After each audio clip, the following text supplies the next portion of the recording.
మొదటి కొరింథీయులకు రాసిన మొదటి పత్రిక 9వ అధ్యాయము 24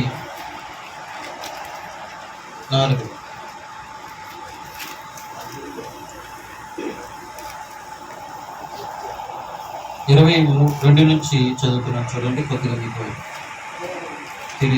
తెలుసుకోవడం కొరకు. బలహీనులను సంపాదించుకున్నటకు బలహీనులకు బలహీనుడనైతిని, ఏ విధము చేతనైనను కొందరిని రక్షింపవలనని అందరికీ అన్ని విధముల వాడనై ఉన్నాను. మరియు నేను సువార్తలో వారితో పాలువాడునొకటకై దాని కొరకై సమస్తమును చేయుచున్నాను. పందెపు రంగమందు పరిగెత్తు వారందరూ పరిగెత్తుదురు గాని ఒక్కడే బహుమానము పొందునని మీకు తెలియదా? అటువలే మీరు బహుమానము పొందినట్లు పరిగెత్తుడి. మరియు పందెమందు పోరాడు ప్రతివాడు అన్ని విషయములందు మితముగా ఉండును. వారు క్షయమగు కిరీటమును పొందుకొనుటకు, మనమైతే అక్షయమగు కిరీటమును పొందుకొనుటను నిమిత్తముగా ఉన్నాము. కాబట్టి నేను గురి చూడని వాని వలె పరిగెత్తువాడను కాను. గాలిని కొట్టినట్టు నేను పోట్లాడుట లేదు గాని, ఒకవేళ ఇతరులకు ప్రకటించిన తర్వాత నేనే భ్రష్టుడినైపోదునేమో అని నా శరీరమును నలగొట్టి దానిని లోపరుచుకొనుచున్నాను. దేవుడి పరిశుద్ధ లేఖనాన్ని దీవించడానికి చిన్న ప్రార్థన చేసుకుని ప్రతి ఒక్కరు స్తోత్రములు ప్రభా, స్తోత్రములు తండ్రి. హల్లెలూయా, హల్లెలూయా, హల్లెలూయా, హల్లెలూయా.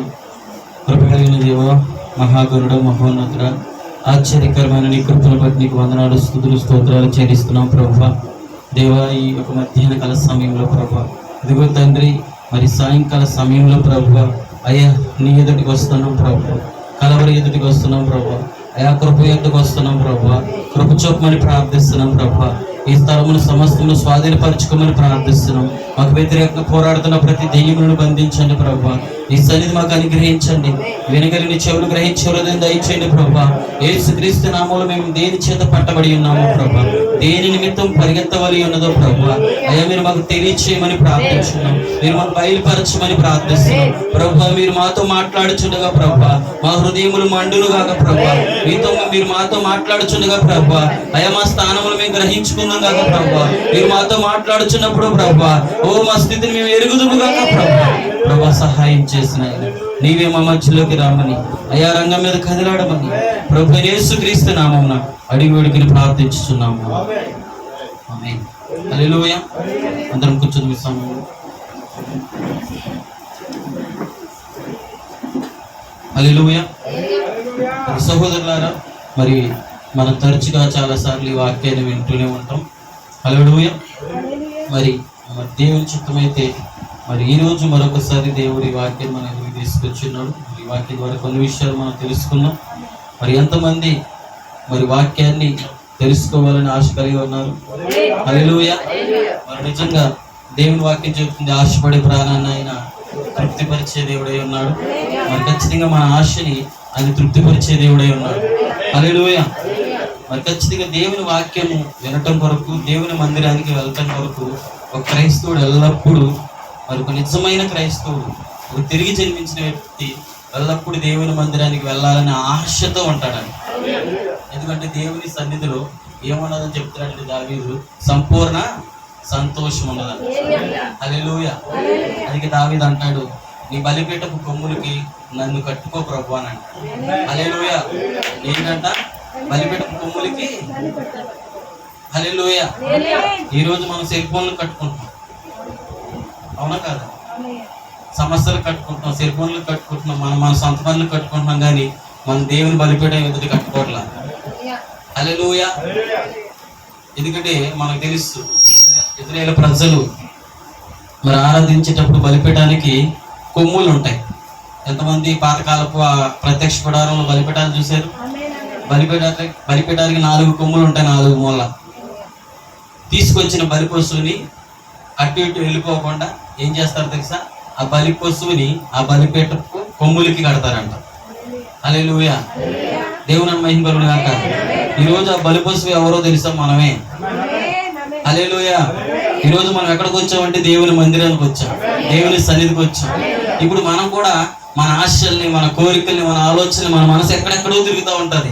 కాబట్టి మనం ఎక్కడ కట్టాలో తెలుసు, దాన్ని దేవుని సన్నిధిలోని కట్టాలి, దాన్ని బలిపీఠానికి కట్టాలి. దాన్ని ప్రభు నన్ను లోపరుచుకో ప్రభు, నేను ఈ వాక్యం వినడానికి, నీ స్వరం వినడానికి, నన్ను మార్చుకోవడానికి, నన్ను నేను పరీక్షలు చేసుకోవడానికి ప్రభు, ఏ ఆలోచన దగ్గర రాకుండా పూర్తిగా నేను నీకు లోబడడానికి సహాయించే ప్రభు అని మనం కట్టుకోవాలి. అందుకని ఆరాధనకు ముందుగా ఒక అర్ధగంట సేపు ఎందుకు ప్రార్థన చేస్తున్నాం? ఎందుకు ఒక అర్ధగంట సేపు చేస్తున్నాం అంటే, నా మనస్సును, నా ఆలోచనల్ని, నా తలంపుల్ని అన్ని కేంద్రీకరించి ప్రభా, నీ వైపే నా దృష్టి ఉంచి ప్రభా, ఏ ఆలోచన నాకు రావద్దు ప్రభా. ఈ కొన్ని క్షణాలు ఆరాధించి కొద్ది సమయము నా మనసు ఎటు చెదిరిపోకుండా నిన్నే నేను ఆరాధించడానికి సహాయం చేయ ప్రభా అడగను. అనేకులు నడిపించి ప్రభా, వస్తున్న దైవజనులు వాడుకో ప్రభా, అందరితో మాట్లాడు ప్రభా. ఇవన్నీ ప్రార్థించడానికే ఆ అర్ధగంట సేపు సమయం. హల్లెలూయా, దేవుని మహిమ కలుగును గాక. చూడండి సహోదరులారా, మరి నిజంగా అపోస్తలుడైన పౌలు గారు కొరింథీ సంఘానికి వ్రాయిచు ఈ మాటని మరి చెప్పడం జరుగుతూ ఉన్నది. ఎందుకంటే మనకు తెలుసు అపోస్తలుడైన పౌలు మరి అతడు గొప్ప విద్యావేత్త అయి ఉన్నాడు. మనకు తెలుసు అన్ని విషయాల్లో ఆరితేరిన వ్యక్తిగా మరి పౌలు గురించి వ్రాయడం జరిగింది. హల్లెలూయా. మరి పౌలు యొక్క పాత్ర సంఘం గురించి మనం చూసినట్లయితే, సంఘాన్ని క్రమపరచడంలో, సంఘాన్ని క్రమంలో తీసుకురావడంలో అపోస్తలుడైన పౌలు చాలా ప్రముఖుడై ఉన్నాడు. హల్లెలూయా. అపోస్తలుడైన పేతురు సంఘాన్ని కట్టినట్లయితే, అపోస్తలుడైన పౌలు ఆ సంఘాన్ని క్రమపరిచాడు. మనకు తెలుసు అపోస్తలుల యొక్క బోధ, అపోస్తలుల యొక్క క్రమము ఎవరి ద్వారా మనకు ఇవ్వబడుతుందంటే, మొదటి వర్తమానికుడు 7 సంఘకాలలో మనకు తెలుసు, మొదటి వర్తమానికుడు, మొదటి సంఘకాలపు దూత అపోస్తలుడైన పౌలు చేత ఆ యొక్క అపోస్తలుల బోధ యొక్క క్రమము, సంఘ క్రమం అనేది ఇవ్వబడి ఉన్నది. అంటే స్త్రీలు ఎలా ఉండాలి, పురుషులు ఎలా ఉండాలి, సంఘంలో స్త్రీ యొక్క ఆధిపత్యం ఏంటి, పురుషుల ఆధిపత్యం ఏంటి, సంఘ పెద్దలు ఎలా ఉండాలి, సంఘంలో పరిచర్య చేసే వాళ్ళు కూడా ఎలా ఉండాలి, సంఘంలో యవ్వనస్తులు ఎలా ఉండాలి, ఇవన్నీ మీరు చూసినట్లయితే అపోస్తలుడైన పౌలే రాస్తా ఉంటాడు పత్రికలు. అవునంటారా? అధ్యక్షత పదవి వహించేవాడు ఎలా ఉండాలి అన్ని రాశాడు కదా. హల్లెలూయా. అతడే కొరింథీ సంఘానికి కూడా ఒక చిన్న పత్రికను రాస్తూ ఉన్నాడు. ఎందుకంటే కొరింథీ సంఘంలో సమస్యలు వస్తూ ఉన్నాయి, ఇబ్బందులు వస్తూ ఉన్నాయి. హల్లెలూయా. మనకు తెలుసు, ఈరోజు మనం అనుకోవచ్చు మన సంఘంలోని సమస్యలు, మన సంఘంలోని బాధలు అనుకోవచ్చు. కాదు కదండి, ప్రతి సంఘంలో, దేవుడు కదిలాడుతున్న ప్రతి సంఘంలో సమస్య ఉంటుంది. ఎందుకంటే దెయ్యం దాన్ని చెడగొట్టడానికి ప్రయత్నం చేస్తూ ఉంటుంది. హల్లెలూయా. యేసుక్రీస్తు సంఘంలో సమస్య లేదంటారా? అపోస్తలుల సంఘంలో సమస్య లేదంటారా? మోషే సంఘంలో సమస్య లేదంటారా? అదే వరుసకు వస్తే ఇప్పుడు మన సంఘంలో సమస్య ఉండదంటారా? హల్లెలూయా. దేవుడు కదిలాడుతున్న ప్రతి స్థలంలో సాతాను కూడా కదిలాడతాడు. హల్లెలూయా. కానీ మనం ఆ సమయంలో మనం ప్రార్థనా పూర్వకం ఉన్నట్లయితే, దేవుని యొక్క కృపతో మనం ముందుకు వెళ్ళినట్లయితే మనం గమ్యానికి చేరుకోగలుగుతాం, ఆ గురి వద్దకు వెళ్ళగలుగుతాం, ఆ బహుమతి వద్దకు వెళ్ళగలుగుతాం. హల్లెలూయా. మరి చూడండి, ఇక్కడ పౌలు ఒక మాట చెప్తా ఉన్నాడు. మరి 9:24 ఒక మాట చెప్తున్నాడు చూడండి. పందెపు రంగమందు పరిగెత్తు వారందరూ పరిగెత్తుదురు గాని ఒక్కడే బహుమానం పొందునని మీకు తెలియదా? అటువలే మీరు బహుమానం పొందినట్లు పరిగెత్తుడి. హల్లెలూయా. ఇప్పుడు పౌలు అంటున్నాడు, పందెపు రంగమందు ఎంతమంది పోరాడతారు, ఎంతమంది పరిగెత్తుతారు? అనేకులు పరిగెత్తుతారు. అవునా కదా? పందెపు రంగమందు పరిగెత్తు వారందరూ పరిగెత్తుదురు కానీ బహుమతి ఎంతమందికి వస్తుంది? ఒకరికి, లేకపోతే ఇద్దరికి. అవునా కదా? అంటే ఫస్ట్ లేకపోతే సెకండ్. అంతకంటే ఇప్పుడు ఆ పందెపు రంగంలో ఉదాహరణకి 50 మంది పార్టిసిపేట్ చేశారు అనుకోండి, 50 మందికి బహుమతులు ఇస్తారా? ఎంతమందికి ఇస్తారు? ఆ 50లో ఎవరైతే బహుమానం పొందుకున్నారో, ఎవరైతే గెలిచారో, ఆ గెలిచిన వారికి బహుమతి వస్తుంది. అపోస్తలుడైన పౌలు పందెపు రంగం కోసం చెబుతూ, రన్నింగ్ రేస్ కోసం, ఒక గేమ్ కోసం చెబుతూ ఏమన్నాడంటే, అనేకులు పార్టిసిపేట్ చేస్తారు, అనేకులు పరిగెత్తుతారు, పందెపు రంగం అనేకులు పరిగెత్తుతారు కానీ బహుమతి పొందేది ఒక్కడే బహుమతి పొందుతారని మీరు ఎరగరా? హల్లెలూయా. దేవుని మహిమ కలుగును గాక. చూడండి సహోదరులారా, ఎందుకని అపోస్తలుడైన పౌలు మరి పందె ప్రాంగం కోసం చెప్తా ఉన్నాడంటే మనకు తెలుసు. అపోస్తలుడైన పౌలు రోమ్లో ఉన్న వ్యక్తి. రోమ్లో కూడా అపోస్తలుడైన పౌలు తిరిగాడు. రోమ్ యొక్క పట్టణం, రోమ్ యొక్క నగరంలో ఆటలు ఆడటం వాళ్ళకి చాలా సరదా, ఇష్టం. మీకు తెలుసా? మీరు చూడండి, నెట్లో మనం చూసినట్లయితే అక్కడే గొప్ప గొప్ప స్టేడియంలు కట్టారు. ఆటలు ఆడే స్టేడియంలు ఎక్కడ కట్టారంటే రోమ్లో స్టార్ట్ అయ్యాయి. స్టేడియం అంటే తెలుసు కదా, కొన్ని వందల మంది, వేల మంది కూర్చుని చూస్తూ ఉంటారు. ఆ స్టేడియంలో కింద ఆట ఆడుతూ ఉంటారు. అదంతా రౌండ్గా స్టేడియం అంతా. ఉదాహరణకి మన క్రికెట్ ఆడుతున్నారు కదా, క్రికెట్ ఎక్కడ కింద ఆడుతూ ఉంటే చుట్టుపక్కల అందరూ ఏం చేస్తారు, చూస్తూ ఉంటారు కదా. అలాంటి స్టేడియము ఎక్కడ మనం చూసినట్లయితే చరిత్రలో అటువంటి స్టేడియం చేత ఆటలు ఆడుతూ వినోద విధంగా ఆహ్లాదకరంగా ప్రజలందరూ సంతోషకరంగా ఆటలు ఆడుతున్న వ్యక్తులు చూస్తూ వినోదం చేసేది ఎక్కడంటే రోమ్లో. ప్రతి ఆట. హల్లెలూయా. అది కుస్తీ కావచ్చు, కబడ్డీ కావచ్చు, ఏదైనా కావచ్చు. అంతేకాదు, ఆ ఆట కాదు, ఎవరైతే వారి మాటలు వినరు, ఆ ప్రభుత్వం గవర్నమెంట్ యొక్క రోమ్ యొక్క పరిపాలనకు ఎవరైతే వ్యతిరేకిస్తారో ఆ వ్యతిరేకించిన వారిని కూడా ఏం చేస్తారంటే సింహాలకి వెరగేసేవారంట. అనుకుని అర్థమవుతుంది చెప్పింది. ఎలా వేసేవారంటే ఆ ఆడిటోరియంలో, ఆ స్టేడియంలో అందరు టికెట్స్ కొనుక్కుని వెళ్ళాలి. ఫ్రీ కాదు, ఆ టికెట్లు కొనుక్కుని దాంట్లోకి వెళ్ళాలి. అనుకుని అర్థమవుతుంది చెప్పేది.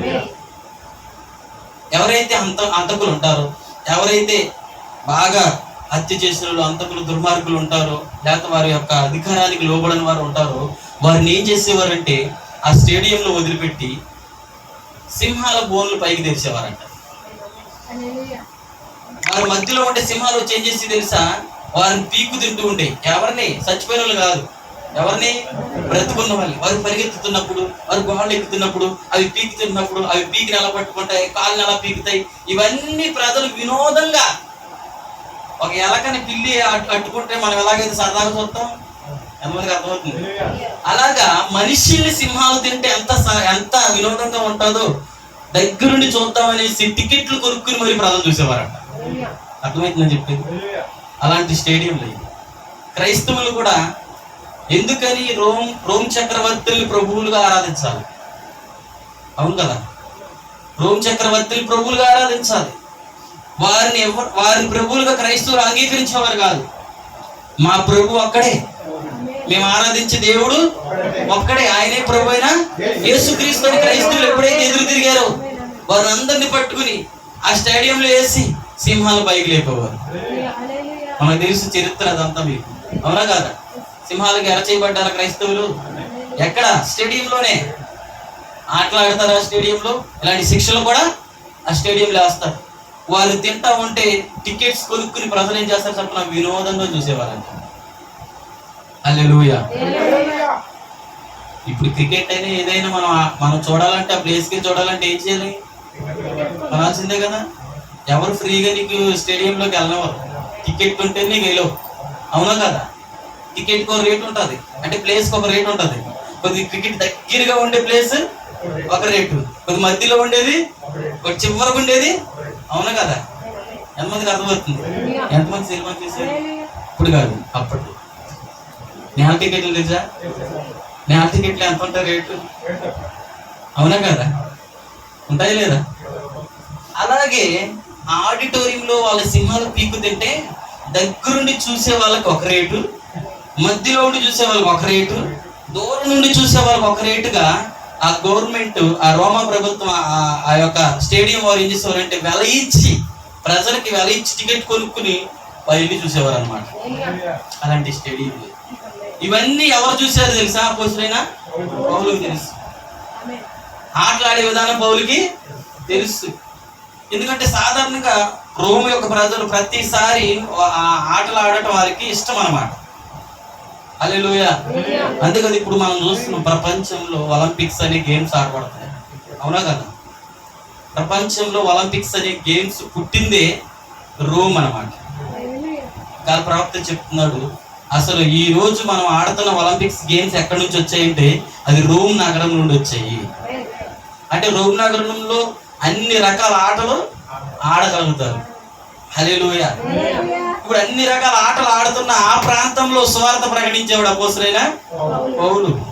ఇప్పుడు అతను ఆట కోసం తెలుసు అతనికి. ఎంతమందికి అర్థమవుతుంది? ఆట కోసం తెలుసు అతనికి. ఇప్పుడు ఉదాహరణ నేను ఉన్నాను, మేమేం చేస్తామంటే నాకు గత జీవితంలో చేపలు పట్టడం తెలుసు నాకు. అందుకని ఈరోజు వాక్యం చెప్పేటప్పుడు ఏదైనా అవసరం వచ్చినప్పుడు చేపలు పట్టే విధానాన్ని ఉపయోగించుకుంటాం. అవునా కదా? అర్థమయ్యడానికి. అలాగే అపోస్తలుడైన పౌలు కొరింథీ సంఘానికి వాక్యమును చెప్పడానికి పందెపు రంగాన్ని తీసుకుని వాక్యాన్ని చెప్తా ఉన్నాడు. ఎందుకంటే పందెపు రంగంలో కూడా ఒక వాక్యం ఉన్నది. హల్లెలూయా. అది ఏమంటా ఉన్నాడంటే, పందెపు రంగమందు పరిగెత్తు వారందరూ పరిగెత్తుదురు కానీ ఒక్కడే బహుమానం పొందుడని మీకు తెలియదా? ఎంతమందికి తెలుసు? మీకు తెలుసా? ఒక్కడికే బహుమానం వస్తుంది. ఫస్ట్ సెకండ్ ఏదో ఒకటి. అవునా కదా? మిగతా పార్టిసిపేట్ చేసిన 47-48 మందికి ఏమవుతుంది? వస్తుందా? కానీ వాళ్ళు కూడా పార్టిసిపేట్ చేస్తారా? వాళ్ళు కూడా పరిగెత్తుతారా? వాళ్ళు కూడా ఆడతారా? ఆడరా? వాళ్ళు ఆడతారు, వాళ్ళు పరిగెత్తుతారు. వాళ్ళు దేనికోసం పరిగెత్తారు? బహుమతి కోసమే. వాళ్ళు దేనికోసం ఆడతారు? బహుమతి కోసమే. అవునా కదా? కానీ బహుమతి ఎవరికి వస్తుంది? ఒక్కడికే. హల్లెలూయా. దేవుని నామం మహిమ కలుగును గాక. సహోదరులారా, పౌలు దానిని తీసుకుని ఏమని చెప్తున్నారంటే, మీరు బహుమానము పొందినట్లు పరిగెత్తండి. ఎంతమందికి అర్థమవుతుంది? ఈరోజు బహుశా మనం ఇక్కడ ఎంతమంది ఉండొచ్చు? ఒక 50 మంది ఉండొచ్చాం, ఒక 40 మంది ఉండొచ్చా, సంథింగ్ అనుకోండి, ఒక 30 మంది 40 మంది. ఇప్పుడు మనం అందరం పరిగెత్తుతున్నాం. ఎంతమందికి అర్థమవుతుంది చెప్తే? దేనికోసం పరిగెత్తుతున్నారు? వై? మీ గురి ఏంటి? అప్పులు తీరాలా? రోగాలు పోవాలా? ఉద్యోగాలు రావాలా? సమస్యలు పోవాలా? ఏంటి నీ గురి? దేనికోసం పరిగెత్తుతున్నావు? ఆయన రాజ్యం కోసం పరిగెత్తే ఉపవాస ప్రార్థనలు నువ్వు ఎందుకు రావు? ఆయన రాజ్యం కోసం పరిగెత్తే ఆదివారం ఆరాధనలు నువ్వు ఎందుకు రావు? ఆయన రాజ్యం కోసం పరిగెత్తుతుంటే వీక్లీ మీటింగ్స్ కి నువ్వు ఎందుకు రావు?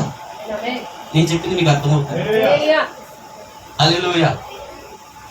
చూడండి సహోదరులారా, మనం అందరం పరిగెత్తుతున్నాం. అపోస్తలుడైన పౌలు చెప్తాడు సంఘంతో, మీరు కూడా బహుమానము పొందినట్లు పరిగెత్తుడి. మరియు పందెమందు పోరాడు ప్రతివాడు అన్ని విషయములందు మితముగా ఉండును. పందెమందు పోరాడేవాడు ఎలా ఉంటాడంట? అన్ని విషయంలో. హల్లెలూయా. మితం అంటే లిమిట్. ఎంతమందికి అర్థమవుతుంది? లిమిటేనా? హల్లెలూయా.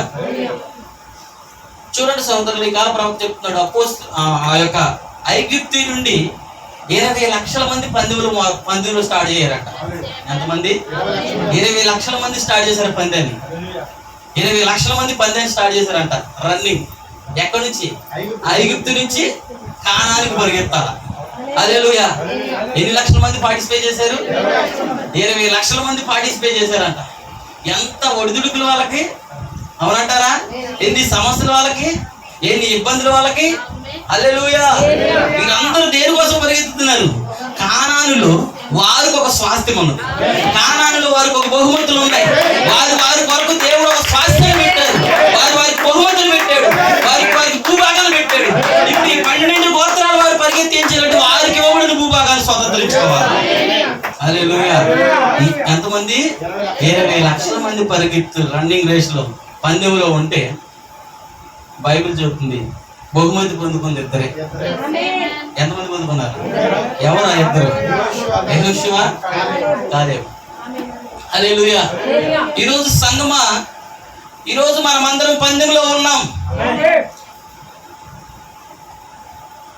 నాడు 20 లక్షల మంది ఎట్లయితే ఉన్నారో, నేడు ఈ సంఘములో సభ్యత్వం కలిగిన నీవు ఆ పందెంలో ఉన్నావు. నువ్వు నెలకోసారి చర్చికి రావచ్చు, వారానికి ఒకసారి చర్చికి రావచ్చు, ఇష్టం వచ్చినప్పుడు చర్చికి రావచ్చు, కానీ గుర్తుపెట్టుకో, నువ్వు ఒక పందెంలో ఉన్నావు. హల్లెలూయా. ఇది చూడండి, 2 గ్రూపులు ఆడుతూ ఉంటాయి ఆట. అవునా కదా? స్టేడియంలో ఆడతాయి కదా. ఉదాహరణకి ఇలా చెప్తున్నాను, ఒకటి ఇండియా, ఒకటేమో శ్రీలంక, పాకిస్తాన్ అనుకోండి. ఆడుతూ ఉన్నప్పుడు మనకు తెలుసు, వాళ్ళు ఆడుతూ ఉన్నప్పుడు ఇప్పుడు ఆ క్రికెట్ ఎక్కడ ఆడుతున్నారు అనుకోండి, వైజాగ్లోనో లేకపోతే హైదరాబాద్లోనో ఎక్కడో సెట్ చేశారు. అవునా కదా? ఉంటాయి కదా సెట్టింగ్స్. ఆ దేశస్తులు అందరూ ఎక్కడికి వస్తారు? ఆడేవాళ్ళు కొన్ని దేశాలకు రావాలి. ఊళ్ళో ఆ టీం వాళ్ళు వస్తారా? ఆ దేశంలో ఉన్న ప్రముఖులు వస్తారా? డబ్బున్న వాళ్ళు వస్తారా? వస్తారా? ఇప్పుడు ఆ స్టేడియం అంతా లేకపోతే ఆడిటోరియం అంతా ఓన్లీ ఇండియన్సే ఉంటారా? కాదు కాదు, శ్రీలంక ప్రజలు కూడా ఉంటారు అక్కడ, పాకిస్తాన్ ప్రజలు కూడా ఉంటారు అక్కడ. ఎందుకని? మా ప్రజలు ఆడుతున్నారు, మా దేశం టీం ఆడుతుంది కాబట్టి మా దేశానికి మేము ఏం చేయాలి? సపోర్ట్ చేయాలి, ఎంకరేజ్ చేయాలి. అవునా కాదా? హల్లెలూయా, ఎంకరేజ్ చేయాలి. అందుకే చూడండి, ఇప్పుడు ఇండియా వాడు ఏం చేస్తాడు? 6 కొట్టాడు. ఇండియా వాడు 6 కొట్టగానే పాకిస్తాన్ వాడు ఎగురుతాడు, ఇండియా వాడు ఎగురుతాడా? ఇంకా ఈ స్టేడియంలో కూర్చొని ఇండియా వాళ్ళు అందరూ చెప్తారు, రంగు రంగులు పెట్టుకుని ఇళ్ళ ఊపుతా ఉంటారు, ఇళ్ళలో ఎగురుతా ఉంటారు. అవునా కాదా? నిజమా కాదా? మా వాడు 6 కొట్టాడు, మా వాడు 6 కొట్టాడు అంటారా? అంటారా? సేమ్ అదే టైం పాకిస్తాన్ వాడు కొడతాడు. పాకిస్తాన్ వాడు కొట్టినప్పుడు ఏం చేస్తారు? పాకిస్తాన్ ప్రజలు ఎవరైతే ఉన్నారో వాళ్ళు ఇక్కడ ఎగురుతారా కదా? హల్లెలూయా. సార్ ఇప్పుడు మనం అదే విధంగా ఉన్నాం. మనం ఒక పందెంలో ఉన్నాం, మనం ఒక ఆట రంగంలో ఉన్నాం. హల్లెలూయా.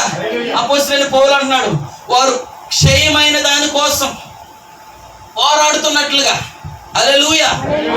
చూడండి, ఇక్కడ చదువుతా ఉన్నాను 25లో, 10 మంది పోరాడు ప్రతి వాడు అన్ని విషయంలో మితముగా ఉండును, వారు క్షయమవు కిరీటము పొందుటకును, మనమైతే అక్షయమవు కిరీటము పొందుటకును మితముగా. ఇప్పుడు ఇండియా వాడు పాకిస్తాన్ వాడు ఎందుకు క్రికెట్ ఆడుతున్నారు? ఎందుకు ఆ గేమ్స్ ఆడుతున్నారు? ఒక కిరీటం రాబోతుంది, ఒక వరల్డ్ కప్ అంట. అది ఏం గొప్ప నాకు తెలియదు. ఏం గొప్పది? అవునా? అది ఎన్ని లక్షలు విలువ చేస్తుందో, ఎన్ని కోట్లు విలువ చేస్తుందో నాకు తెలియదు. కానీ నీకు కప్పు రాబోతుంది, నీకు కప్పు ఇవ్వబోతున్నాడు ఆయన.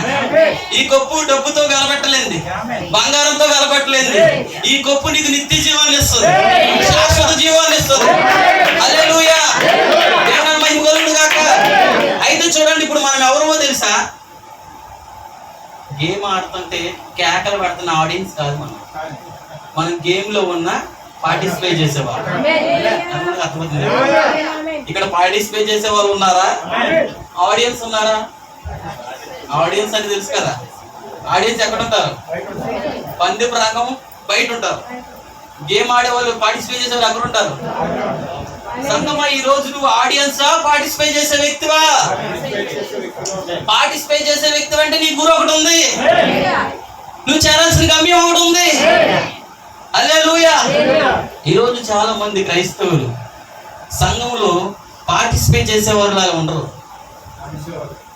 ఆడియన్స్ లాగా ప్రేక్షకుల్లా ఉంటారు. అంటే ప్రేక్షకులు అని తెలుసు కదా, వాళ్ళకి ఇష్టం ఉంటే వస్తారు. చెప్పండి, పార్టిసిపేట్ చేసేవారు ఎలా ఉంటారు? పార్టిసిపేట్ చేసేవాడు, ఆటలో ఉన్నవాడు, ఆ పందెంలో ఉన్నవాడు, నా గురి ఒకటి ఉంది, నా గురి నేను చేరాలి, నా గురి నేను పొందుకోవాలి. నేను అందరిలా గురి చూడకుండా పరిగెత్తట్లా, నేను గురి చూసి పరిగెత్తుతున్నాను. కాబట్టి ఎవరు ఏమైపోయినా నాకు పర్వాలేదు, ఎవరు వచ్చినా రాకపోయినా పర్వాలేదు. నా గురి ఒకటి ఉన్నది, నా గురికి నేను చేరువలో ఉండాలి, నా గురి దగ్గరికి నేను వెళ్ళిపోవాలి. పార్టిసిపేట్ చేసేవాడు అందుకని జ్వరం వచ్చినా, ఇంకా 2 రోజులు 3 రోజులు ఆట ఉందని జ్వరం వచ్చినా ఏం చేస్తాడు?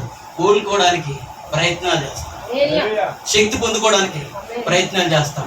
ఎందుకని? ఏ విధంగా ఆ టయానికి నేను గేమ్ లో ఉండాలా, నేను ఆటలో ఉండాలా. వారు క్షయమైన దానికోసమే ఆటలో ఉండాలని ప్రయత్నం చేస్తే, అక్షయమైన బహుమతి పొందడానికి, నిత్య జీవాన్ని పొందడానికి, శరీర మార్పు పొందడానికి, నీకు సమస్యలున్నా, ఇబ్బందులున్నా, అప్పులున్నా, జాబులున్నా, నువ్వెందుకని వాటి కోసం ఆలోచిస్తా ఉన్నావు పార్టిసిపేట్ చేయకుండా? అర్థమవుతుందని చెప్పారు. హల్లెలూయా. దేవుని మహిమ కలుగును గాక. నువ్వు పార్టిసిపేట్ అయి ఉంటే, అనగా నువ్వు పందెంలో ఉన్నవాడు అయితే ఖచ్చితంగా నువ్వు పరిగెత్తుతావు. ఆదివారం ఆరాధనకు పరిగెత్తుతావు, బుధవారం క్యాసెట్ పరిచర్యకి పరిగెత్తుతావు, శుక్రవారం ఉపవాస ప్రార్థనకి పరిగెత్తుతావు. హల్లెలూయా. ఎందుకంటే నీ గురి ఏంటో తెలుసా? నీ గురి ఇక్కడ లేదు, అది నీ గురి నిత్య జీవమైనది, నీ గురి పరలోక రాజ్యమైనది, నీ గురి శరీర మార్పు అయినది. హల్లెలూయా. అదే మనం ప్రేక్షకులుగా ఉన్నాం అనుకోండి, ఆడియన్స్గా ఉన్నాం అనుకోండి, ఆడియన్స్ ఏం చేస్తారు? ఇష్టం ఉంటే వెళ్తారు, లేకపోతే లేదు. ఏదైనా పని అడ్డు వచ్చింది, ఏదైనా పని వచ్చింది, ఇప్పుడు ప్రార్థన ఉంది, ప్రార్థన అయిపోయిన తర్వాత కూడా నువ్వు ఆ పని చేసుకోవచ్చు. నువ్వు ఆడియన్స్ అయితే ముందు పని చేసుకుని వెళ్దాం, ఎంతమందికి అర్థమవుతుంది? ఎందుకంటే నువ్వు పార్టిసిపేట్ చేస్తున్న వ్యక్తివి కాదు, నువ్వు ఆడియన్స్. ఇక్కడే ఉన్నారా సహోదరి సహోదరులారా? నువ్వు ఆడియన్స్ పార్టిసిపేట్ చేస్తున్నావు, నీకు అర్థం అవ్వాలి. హల్లెలూయా. ఎందుకంటే నువ్వు దేని చేత పట్టబడ్డావో అది నీకు గుర్తుండాలి. హల్లెలూయా. చూడండి, అపోస్తలుడైన పౌలు ఒక మాట చెప్తున్నాడు చూడండి. ఫిలిప్పీయులకు రాసిన పత్రిక 3:12. ఫిలిప్పీయులకు రాసిన పత్రిక 3:12.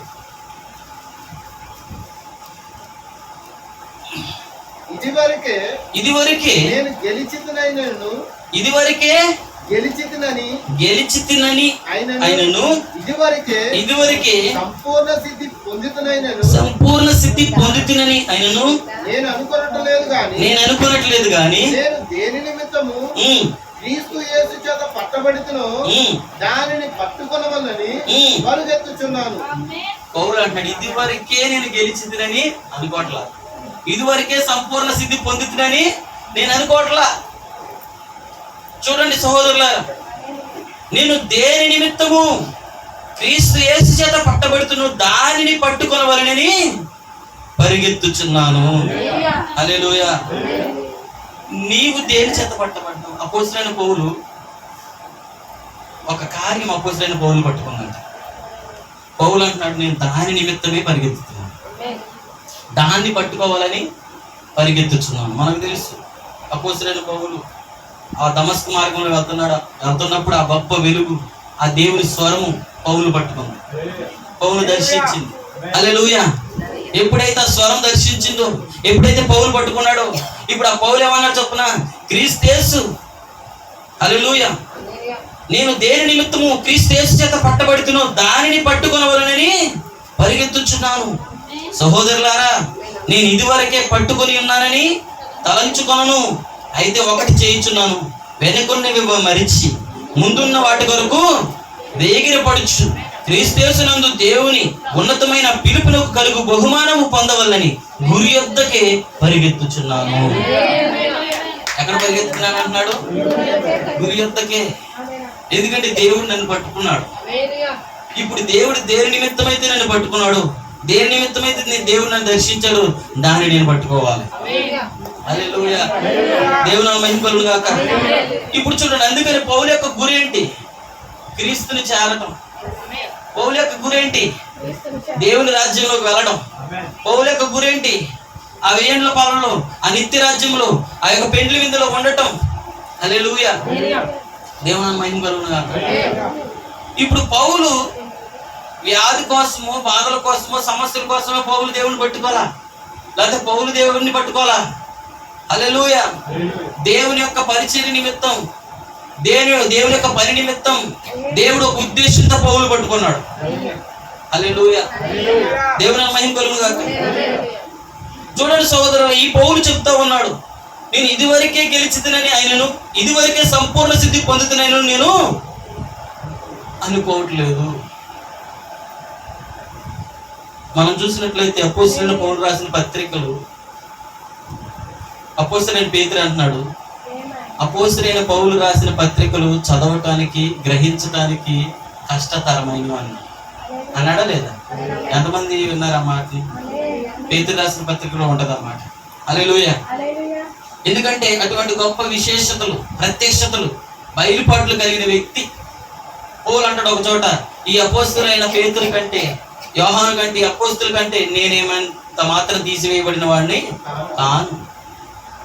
హల్లెలూయా. అంటే నాకు అర్హతలు ఉన్నాయి, నాకు గొప్పతనం ఉంది, నాకు విశేషమైన ప్రత్యక్షతలు ఉన్నాయి అన్నాడు పౌలు. అన్నాడా లేదా? హల్లెలూయా.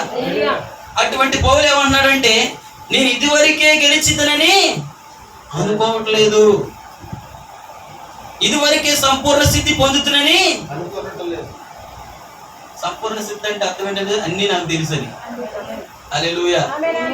అన్ని నాకు తెలుసని నేను అనుకోవట్లేదు, నేను గెలిచేసానని నేను అనుకోవట్లేదు. అదే పౌలు గారి స్థానంలో మనం ఉంటే పౌలు గారు నడుస్తున్నప్పుడు ఇలా కచ్చిపు ఎవరింటికన్నా వచ్చి ఇలా తుడుచుకొని కచ్చిపుని తుడుచుకొని అక్కడ మర్చిపోయి వెళ్ళిపోయాడు అనుకోండి, ఎవరికైనా దెయ్యం పట్టింది అనుకోండి, ఆ కచ్చిపు తీసుకెళ్ళి వాళ్ళ మీద వేస్తానంట, ఆ దెయ్యం అంటే కేకలు వేసుకుని పారిపోయిందంట. ఎంత అభిషేకం తెలుసు పౌలు. హల్లెలూయా. అంత అభిషేక్తుడు. హల్లెలూయా. అంత అభిషేకం కలిగిన వాడు మూడో ఆకాశానికి ఎక్కిపోయాడంట. వచ్చినంప సఖ్యం కాని మాటలు ఎన్నో విన్నాడంట. హల్లెలూయా. ఇన్ని దర్శనాలు, ఇన్ని ప్రత్యక్షతలు, ఇంత శక్తి, దేవుని యొక్క వరములు కలిగిన వ్యక్తి అంటున్నాడు, నేను ఇంకా అన్ని తెలిసిన వాడు అని అనుకోవట్లేదు, నేను సంపూర్ణ సిద్ధి పొందుతున్నానని అనుకోవట్లేదు. హల్లెలూయా. నేను ఇంకా గెలవలా, నేను గెలిచేసానని నేను అనుకోవట్లా. అది మనమైతే ఏమనుకుంటాం, ఏదైనా ఒక చిన్న సమస్యని జయించామనుకోండి, మనం ఎంతో ఫీల్ అయిపోతాం అంట, అబ్బా ఈ రోజు ఎంత సమస్యలు మేము జయించాము, ఎంత గెలిచామో మేము ఈ రోజు. హల్లెలూయా. దేవుని మహిమ కలుగును గాక. కానీ పౌలు అన్నాడు, నేను ఇదివరకే గెలిచినని అనుకున్నట్టు లేదు, ఇదివరకే సంపూర్ణ స్థితి పొందుతునని అనుకున్నట్టు లేదు, కానీ నేను దేని నిమిత్తము క్రీస్తు యేసు చేత పట్టబడుతును దానిని పట్టుకోవాలని పరిగెత్తుచున్నాను. ఏదో ఒకటి పట్టుకోవాలని పరిగెత్తుతున్నాడు. హల్లెలూయా. ఈరోజు నువ్వు దేని కోసం పరిగెత్తుతున్నావు? దేన్ని పట్టుకోవాలని పరిగెత్తుతున్నావు? హల్లెలూయా. ఎందుకంటే పౌలు గారి ఎదుట ఒక గురి ఉన్నది. హల్లెలూయా. అందుకే పౌలు అంటాడు, ఇందాక మనం చదివాం, నేను గురి చూడని వారి వలె పరిగెత్తువాడిని కాదు, నేను గురి చూచి పరిగెత్తుతున్నాను. హల్లెలూయా. ఈరోజు నీ గురి ఏంటి సహోదరుడా? చాలా మంది అనుకుంటాం, ఇదిగో ప్రభువా నాకు ఉద్యోగం వస్తే నేను నిన్ను నమ్ముకుంటాను, నాకు ఈ రోగం తగ్గిపోతే నేను బాప్తీసం తీసుకుంటాను, నా కొడుకు పెళ్ళి అయితే నేను చర్చికి వస్తాను. ఎంతమందికి అర్థమవుతుంది? అంటే వాళ్ళు దేన్ని పట్టుకున్నారు? ఉద్యోగాన్ని. అర్థమైంది చెప్పేది? ఉద్యోగాన్ని పట్టుకుని ఏసీ దగ్గరికి వచ్చాయి, రోగం తగ్గితే ఏసీ దగ్గరికి వస్తాం, అప్పులు పోతే ఏసీ దగ్గరికి వస్తాం. ఎంతమందికి అర్థమవుతుంది? ఇప్పుడు రోగం వచ్చింది, తగ్గిపోయింది, మళ్ళీ రోగం వస్తుంది, ఏమవుతుంది? గురి ఏమైపోద్ది? నేను చెప్పింది మీకు అర్థమవుతుంది? రోగాలు తగ్గాలని క్రీస్తు దగ్గర కాదు నువ్వు రావాల్సింది, అప్పులు పోవాలని క్రీస్తు దగ్గర కాదు, ఉద్యోగం మంచిగా రావాలని క్రీస్తు దగ్గర కాదు, మనం చేసే బిజినెస్లు మంచిగా ఉండాలి, మనం చేసే వ్యాపారాలు మంచిగా ఉండాలి, మన పనులు మంచిగా ఉండాలి, మన కుటుంబం మంచిగా ఉండాలని క్రీస్తు దగ్గర రావడం కాదు. అదే నీ గురి అనుకో. ఉద్యోగం వచ్చినప్పుడు బాగా ఆరాధిస్తావు, ఉద్యోగం పోగానే దేవుడు నాకు ఏం చేశాడు, అదే నీ గురి అనుకో. అనారోగ్యంగా ఉన్నప్పుడు ప్రార్థన చేస్తావు, అనారోగ్యం పోయిన తర్వాత ఆ ఆరోగ్యం పోయి మరలా అనారోగ్యం వచ్చింది అనుకో, ఎంత ప్రార్థన చేసినా దేవుడు నాకు సమాధానం ఇవ్వట్లేదు పాస్టర్. ఏంటి నీ గురి ఏంటంటే, నీ ఉద్దేశం ఏంటంటే, నువ్వు గురి దేని చూస్తున్నావు అంటే, అప్పు తీరితే వస్తా, రోగం తీరితే వస్తా, సమస్యలు పోతే వస్తా. ఎక్కడికి? హల్లెలూయా. దేవుని మహిమ కలుగును గాక. కానీ పౌలు అంటాడు, పౌలు దానికోసం రాదు. ఈరోజు పౌలు మాత్రమే కాదు, ఈరోజు నిజమైన విశ్వాసి కూడా దానికోసం రాడు. వధువు ఎన్నడూ అద్భుతాల కోసం రాదు చర్చికి, స్వస్థతల కొరకు రాదు చర్చికి, ఎన్నడూ ఆరోగ్యాలు బాగుండాలి, ఆస్తులు బాగుండాలి అని రాదు వధువు. దేవుని పిల్లలు ఎల్లప్పుడు ఓ నిత్య జీవం కొరకే వస్తారు, దేవుని పిల్లలు ఎల్లప్పుడు ఎత్తబాటు కోసమే వస్తారు, దేవుని పిల్లలు ఎల్లప్పుడు తమ సరి చేసుకుని స్థానంలో నిలబడడానికే వస్తారు, వారు ఎల్లప్పుడు వారి గురిని చూచుకుని ముందుకు సాగడానికే వస్తారు. ఈ రోజు నీ గురి ఏమైనా సహోదరుడా? హల్లెలూయా. ఎంతో మందిని చూస్తా ఉన్నాం, మీరు కూడా చూస్తూ ఉంటారు. చాలా మంది మందిరాలకు వస్తారు, ఆరాధన చేస్తారు, పాటలు పాడతారు, ప్రార్థన చేస్తారు, ఓ ఎంతో సంతోషంగా ఉంటారు. కొన్ని రోజులకి మన కంటి ఎదుటి నుంచి కనుమరుగైపోతా ఉంటారు. ఏంటి మంచిగా ఆరాధన చేసేవాళ్ళు, మంచిగా ఆరాధన చేసేది, మంచిగా ప్రార్థన చేసేది ఏమైందంటే సంథింగ్ గురి ఏదో తేడాగా ఉంది. నేను చెప్పింది మీకు అర్థమవుతుందంటే? హల్లెలూయా. ఇక్కడ వాక్యం ఇచ్చిన నువ్వు ఏ గురి కలిగి ఉన్నావు? మన ఎదుట ఒక గురి ఉన్నది. హల్లెలూయా. ఖచ్చితంగా మనం ఆ గురిని పట్టుకోవాలి. మనం ఆ గురిని చూస్తూ పరిగెత్తాలి. మనం గురి చూడకపోతే పడిపోతాం. హల్లెలూయా. హల్లెలూయా. కొంతమంది ఉంటారు, ఆ సహోదరుడు నన్ను తీసుకొచ్చాడు అందుకే వచ్చాను మందిరాన్ని. ఏ సహోదరుడు తీసుకొచ్చాడు? మా పక్కింటి అబ్బాయి తీసుకొచ్చాడు ఈ మందిరానికి అందుకే వచ్చాను. నీ గురి ఎవరో? పక్కింటోడు. ఆ పక్కింటోడు ఆగిపోతే చెప్పండి, పక్కింటోడు ఆగిపోతే ఎందుకని? నీ గురి ఎవరో? వాకింగ్ కాదు, నీ గురి వాకింగ్ కాదు, నీ గురి పక్కింటోళ్ళు, నీ గురి ఎదురుంటోళ్ళు. అందుకని ఎదురుంటోళ్ళు వచ్చేంత వరకు, పక్కింటోళ్ళు వచ్చేంత వరకు నీ గురి బాగుంటుంది. వాళ్ళు ఎప్పుడైతే ఆగిపోయారో నీ గురి ఏమైపోద్ది. హల్లెలూయా. కొంతమంది ఉంటారు పెద్ద సంఘం అని వస్తారు, కొంతమంది ఉంటారు పాస్టర్ గారు మంచిగా అని వస్తారు, పాస్టర్ గారి కుటుంబం మంచిగా ఉంటుందని వస్తారు. వీళ్ళ గురి ఏంటి?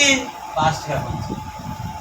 రేపొద్దు పాస్టర్ గారు ఏదైనా వాక్యం చెబుతూ కానీ ఏదైనా సరిగ్గా వాక్యం అనపోయినప్పుడు గట్టిగా వాక్యంతో దండించాడు అనుకోండి, ఏమవుతుంది?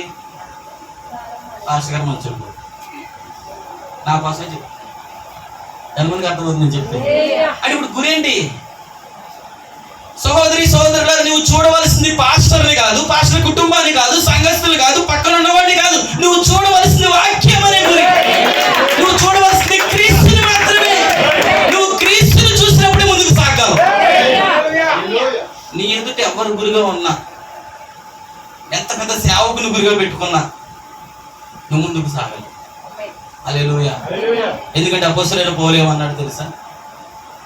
చూడండి, ఏప్రిల్ రాసిన పత్రికలో ఒక మాట అపోస్తలుడైన పౌలు చెప్తూ ఉన్నాడు. 12వ అధ్యాయం, ఏప్రిల్ రాసిన పత్రిక 12 మొదటి నుంచి చదువుతుంది.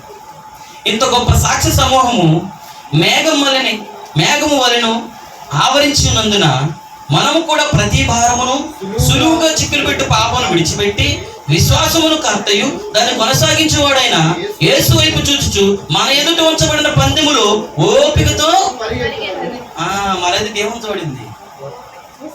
పందెం. సరిగ్గా చదవండి, అక్కడ ఏముందో? మన ఎదుట ఉంచబడిన పందెము విశ్వాసమునకు. చూడండి మళ్ళీ చదువు. ప్రతి భారమును సులువుగా చిక్కులు పెట్టే. ఎలాంటి పాపం? ఎలాంటిదంట అది? ఎంత సులువుగా అనుకున్నావు? తమ్ముడి రా అన్నవాడు, రే ఇట్రా. ఎంతమందికి అర్థమవుతుంది? తమ్ముడి రా అంటే ఒక విధంగా ఉంటుంది, రే రా అంటే ఎంతమంది అర్థమవుతుందని చెప్పేది? అర్థం చేసుకున్న తేడాగానే వచ్చింది అనుకోండి, ఏమైపోద్ది? తమ్ముడికి రారనే పిలిచాడు, ఒరే ఇటు రారని పిలవాల, కానీ వినపడ్డోడికి ఏమి వినపడ్డది? ఒరే అని వినపడ్డది. అర్థం చేసుకోవడం తేడా అవుతుంది. నన్ను ఎందుకు ఒరే అన్నాను? అంతమందికి అర్థమవుతుంది. సులువుగా ఎలా చిక్కపడతా అలాగే పాపం ఇతను అన్నది తమ్ముడు ఇటు రామ్మ అని అన్నాడు, కానీ అతనికి ఏమి వినపడ్డది? ఒరే ఇటు రారా అన్నట్టు వినపడ్డది. సాతానికి ఎక్కడ దొరికింది అవకాశం? రారా ఒరే దొరికింది అవకాశం. ఇప్పుడు ఏం చేయాలి? అది వచ్చి చెప్పండి, చిక్కులు పెట్ట.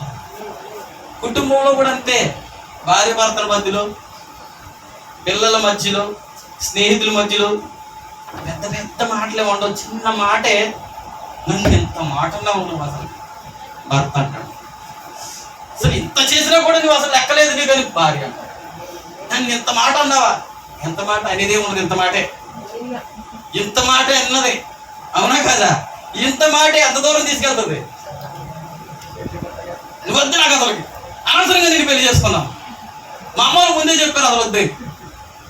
అవునా కదా? ఎంత మాట అండి? అందుకే ప్రభు అన్నాడు, సులువుగా జాగ్రత్త.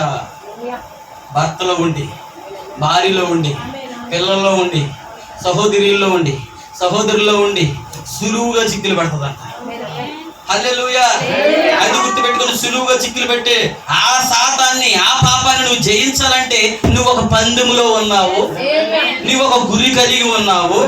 ఆ పందెములో నీ గురి చిక్కులు పెట్టే విశ్వాసి కాదు, చిక్కులు పెట్టే మరొకరు ఎవరో కాదు. నీ గురి ఏమైందంటే వాక్యం కోసం పరిగెత్తాలి, నీ బహుమతి కొరకు పరిగెత్తాలి, నీ గమ్య స్థానం కోసం పరిగెత్తాలి.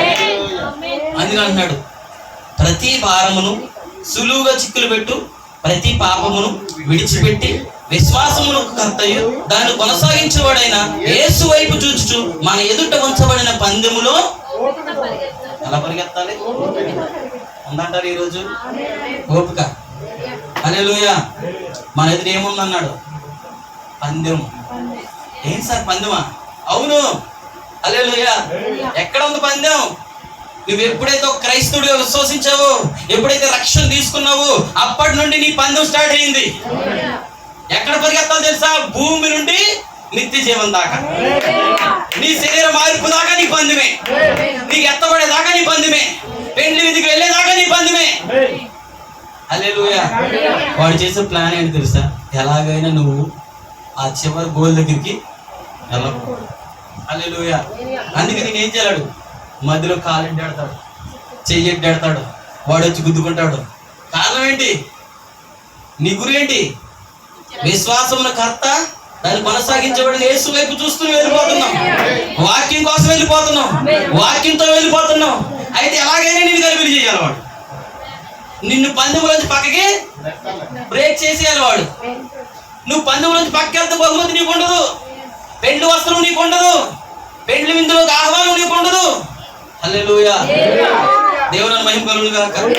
అందుకే వాడు ఎలాగైనా పందెము నుండి నిన్ను ఓడించాలనే వాడు చేస్తాడు. హల్లెలూయా. ఇంకొద్ది చదువుతున్నాడు చూడండి. ఓపికతో పరిగెత్తుదుము, ఆయన తన ఎదుట ఉంచబడిన ఆనందము కొరకై అవమానమును నిర్లక్ష్య పెట్టి సిలువను సహించి దేవుని సింహాసనం యొక్క కుడిపార్శ్వమున ఆసీనుడై ఉన్నాడు.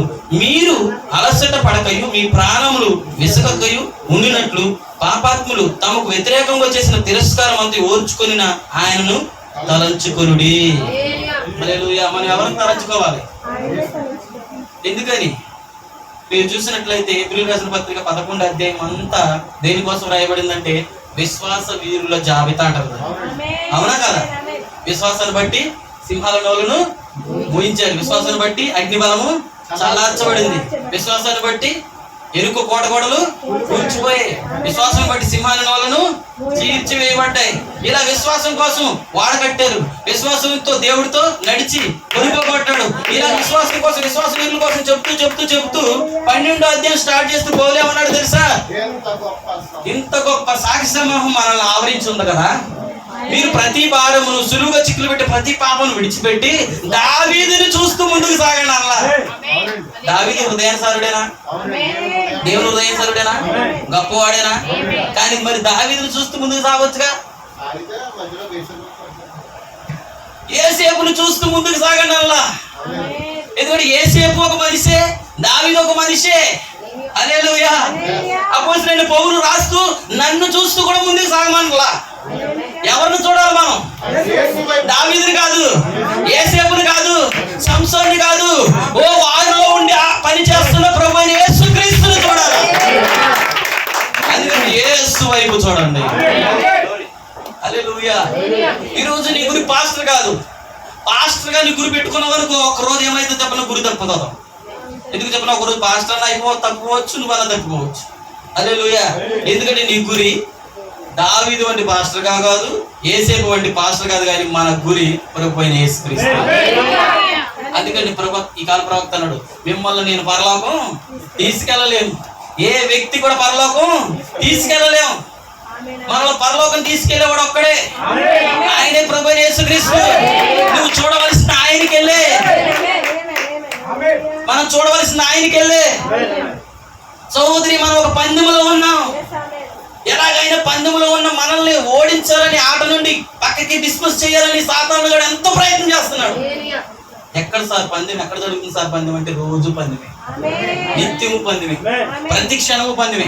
ఇంట్లోంచి బయటికి వెళ్తున్నప్పుడు పందెమే, లోపలికి వచ్చినప్పుడు పందెమే, ఇంట్లో పందెమే, సంఘంలో పందెమే, అన్ని పందెమే. ఏ విధంగా నిన్ను చిక్కులు పెట్టాలి. ఆ చిక్కుతో నువ్వేం చేయాలి? పందెంలో డ్రాప్ అయిపోవాలి, ఆగిపోవాలి.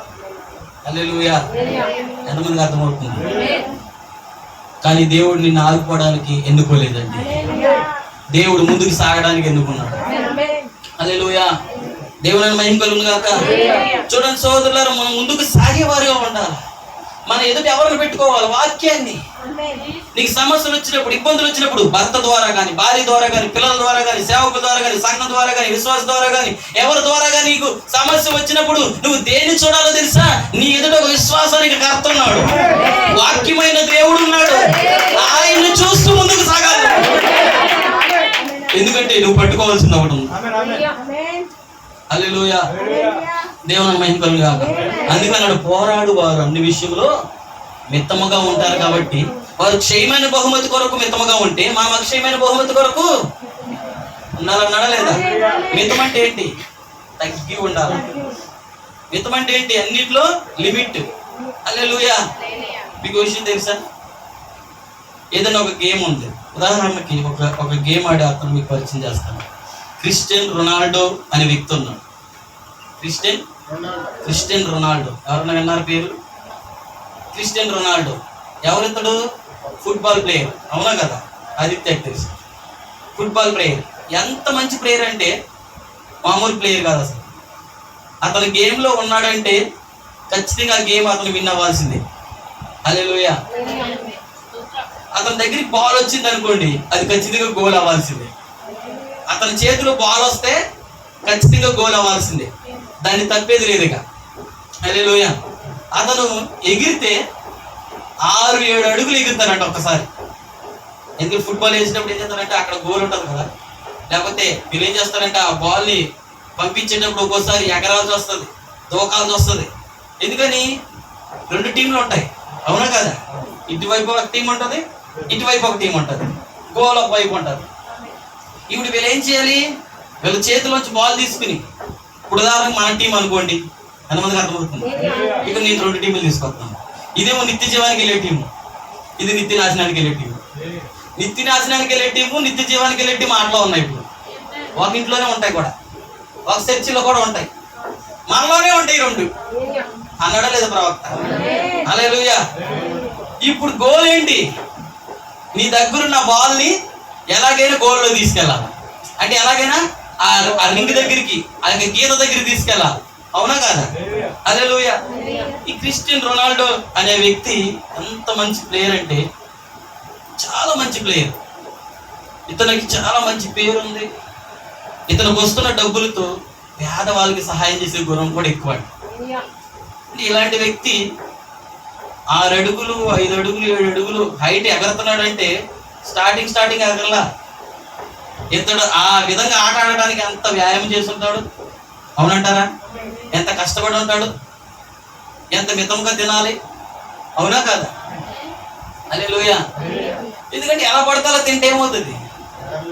ఎగురుతాడా? గేమ్ ఆడతాడా? ఉదాహరణకి మీకు తెలుసు, ఉదాహరణకి ఇప్పుడు ఇది ఏమంటారు,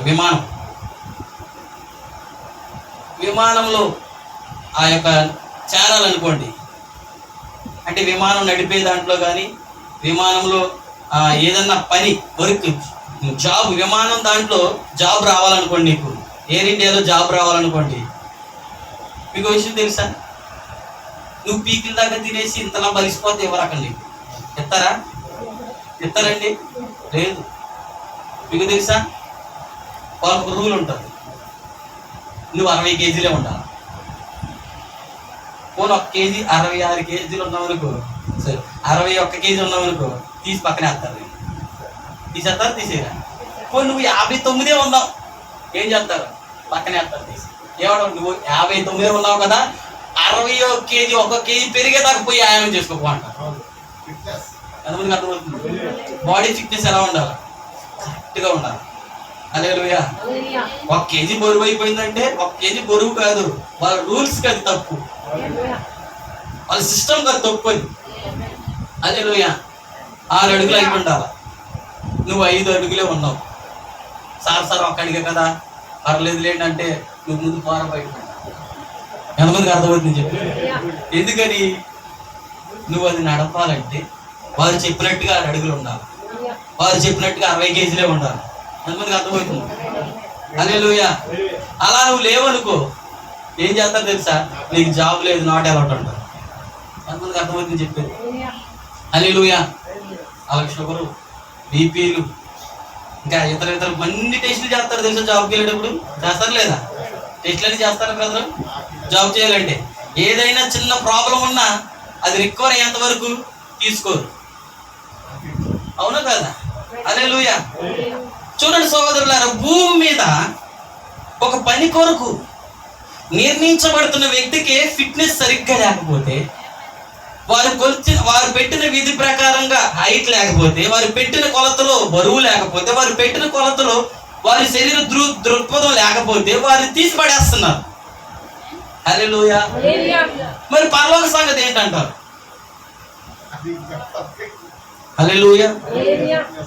61 కేజీ ఉన్నాడు, 60 కేజీలో ఉండాలి. ఇంటికి వెళ్ళి ఏం చేయలేడు? తగ్గాలంటే ఏం చేయాలి? తిండాలా, మితం చేయాలా? ఎందుకని? నీకు ఉద్యోగం రావాలంటే, నువ్వు ఉద్యోగం కొట్టాలంటే, బహుమతి కొట్టాలంటే ఏం చేయాలి? తిండి. వాళ్ళు అంతే అంటారులే, నేను ఎలాగే తింటానన్నావు నువ్వు ఉద్యోగం వస్తుందా? ఎంతమందికి అర్థమవుతుంది? రాదు. హల్లెలూయా. అందుకే అన్నాడు, వారు అన్ని విషయంలో మితముగా ఉంటున్నారు. క్షయమైన బహుమతి పొందుకునే వారు మితముగా ఉన్నట్లు అక్షయమైన బహుమతి పొందువారు మనము కూడా అన్ని విషయంలో మితముగా ఉండాలా. పక్కనోడి సంగతి నీకు అనవసరం, పక్కింటోడి సంగతి నీకు అనవసరం. ఎలా ఉన్నావు, ఏంటి అంతే. మీ అత్తగారు ఎక్కడికి వెళ్ళింది, మీ కోళ్ళ ఎక్కడికి వెళ్ళింది నీకు తెలుసా? నీకు తెలియకుండా ఏదో చేసింది వేస్తున్నారు, నీకు తెలియకుండా ఏదో ప్లాన్లు వేస్తున్నారు. ఎన్నిటికి అనవసరం. నువ్వు మితముగా ఉండాలా. ఎక్స్ట్రా చేసేవాడికి అక్కడ పోవడం ముందు. ఎంతమందికి అర్థమవుతుంది చెప్పేది? భక్తి చేసేటప్పుడు మనం ఎలా ఉండాలన్నాడు? మితముగా ఉండాలి. మనకు అనవసరమైన విషయాల్లో మనం జోక్యం చేసుకోకూడదు. అది ఎవరు బంధువులైనా కావచ్చు, స్నేహితులైనా కావచ్చు, మనకు దగ్గరైనా కావచ్చు, అయినైనా కావచ్చు. మనం ఎంతవరకు ఉండాలో అంతవరకే ఉండాలా. హల్లెలూయా. ఎందుకని చెప్తున్నాడు తెలుసా మితంగా ఉండాలని? అది నీ భక్తికి ఆటంకంగా ఉంటుంది, అది నీ విశ్వాసానికి ఆటంకంగా ఉంటుంది, అది దేవుడితో సహవాసానికి ఆటంకం అయిపోతుంది. అందుకే ఇందాక చదివాం కదా, ఎబ్రియలు రాసిన పత్రికలో సులువుగా నువ్వు మితంగా లేకపోతే ఏమైపోతుంది? సులువుగా చిక్కులు పెడతాడు వాడు వచ్చి. హల్లెలూయా. చూడండి సహోదరుడా, ఈరోజు ఈ పోరాటం మన సంఘములో, మన కుటుంబంలో, మన వ్యక్తిగత జీవితంలో జరుగుతూ ఉన్నది ఈ పోరాటం. అందుకే అపోస్తలుడైన పౌలు ఏమన్నాడంటే, దినదినము నేను క్రీస్తులో చనిపోతున్నాను, నేను దినదినము లోకంలో చచ్చిపోతా ఉన్నాను, క్రీస్తులో తిరిగి బ్రతుకుతున్నాను. ఎలా చచ్చిపోతున్నాడు? ఎలా బతుకుతున్నాడు? లోకంలో. హల్లెలూయా. నిద్రపోతు బ్రదర్, లోకంలో చనిపోతున్నాడు అంట. క్రీస్తులో లోకంలో చనిపోవడం ఏంటి, క్రీస్తులో బ్రతకడం ఏంటి? దినదినం అన్నాడు, డైలీ. హల్లెలూయా. ఎందుకని? ఇప్పుడు ఎక్కడ పరిగెత్తుతున్నాడు? గురి దగ్గరికి. తన యొక్క గమ్యం ఏంటి? గురికి వెళ్ళిపోవాలి. అందుకే అతను తిమోతి రాసిన పత్రికలో చెప్తున్నాడు, మంచి పోరాటము పోరాడుతుని, విశ్వాసమును కాపాడుకుంటుని, నా కొరకు బహుమతి ఉన్నది అన్నాడా లేదా? మంచి పోరాటం చేయాలనుకున్నాడు, విశ్వాసాన్ని కాపాడుకుంటున్నాడు, గురి దగ్గరికి వెళ్ళిపోయాడు. హల్లెలూయా. ఏ విధము చేతనైనా ఎవరైనా నా గురి తప్పిస్తాడేమో అనేసి ఏం చేస్తున్నాడంటే ఎల్లప్పుడూ క్రీస్తుని గురిగా పెట్టుకుని వెళ్తా ఉన్నాడు అంట. హల్లెలూయా. దానికోసం పౌలు అన్నాడు, వెనకున్నవి మనిషి ముందున్న వాటి వరకు వెళ్ళిపోతున్నాడు. వెనకులు ఏం చేస్తున్నాడంట? వెనక గొనుకులు వినపడుతున్నాయి, గొనుకులు వినపడుతున్నాయి, అవి వినపడుతున్నాయి. కానీ పౌలు ఏం చేస్తున్నాడు చెప్తున్నాను, అవన్నీ మర్చిపోతున్నాడు. హల్లెలూయా. ఎందుకంటే పౌలుకి కావాల్సింది నన్నేమంటున్నారు, నన్నేమనుకుంటున్నారు, అందరూ నన్ను ఆలయమనుకుంటున్నారు, నన్ను ఏలేమనుకుంటున్నారు, పేతురు ఏమనుకుంటున్నాడు, యోహాను ఏమనుకుంటున్నాడు, కైపా ఏమనుకుంటున్నాడు, నా తిమోతి ఏమనుకుంటున్నారు, ఇవన్నీ అవసరం లేదు పౌలుకి. పౌలుకి కావాల్సింది ఏంటంటే నేను గురి ఎద్దకు వెళ్ళిపోవాలి. నా గురి క్రీస్తు అయి ఉన్నాడు, నా గురి వాక్యమై ఉన్నది. ఈరోజు నీ గురి క్రీస్తు అయితే ఈ సహోదరులు ఏమనుకుంటున్నారు, సేవకుడు ఏమనుకుంటున్నాడు, సంఘ విశ్వాసులు ఏమనుకుంటున్నారు, నా బంధువులు ఏమనుకుంటున్నారు, నా భర్త నా భార్య ఏమనుకుంటున్నారు, అది సంబంధం లేదండి. నీ గురి వాక్యమైనది. నీ భర్త వచ్చినా రాకపోయినా, నీ భార్య వచ్చినా రాకపోయినా, పిల్లలు వచ్చినా రాకపోయినా, నీ గురి విశ్వాసమైన, నీ గురి క్రీస్తు అయి ఉన్నాడు. హల్లెలూయా. దేవుని మహిమ కలుగును గాక. ఎంతమంది గురి చూస్తున్నారు? పౌలును నేను గురి చూడని వాని వలె పరిగెత్తట్లేదు, నేను గురి చూసి పరిగెత్తుచున్నాను. హల్లెలూయా. మీకు విషయం తెలుసా? ఇప్పుడు నువ్వు ఆట ఆడుతా ఉన్నావు, పందెంలో ఉన్నాం మనం. ఇప్పుడు చూడండి, అందరూ ఒక జట్టుగా ఉంటారు, అవునా? చూడండి, తిమోతి రాసిన పత్రిక 2:5 చదువుతాం త్వరగా. 2 తిమోతి 2:5 త్వరగా. 2 తిమోతి 2:5.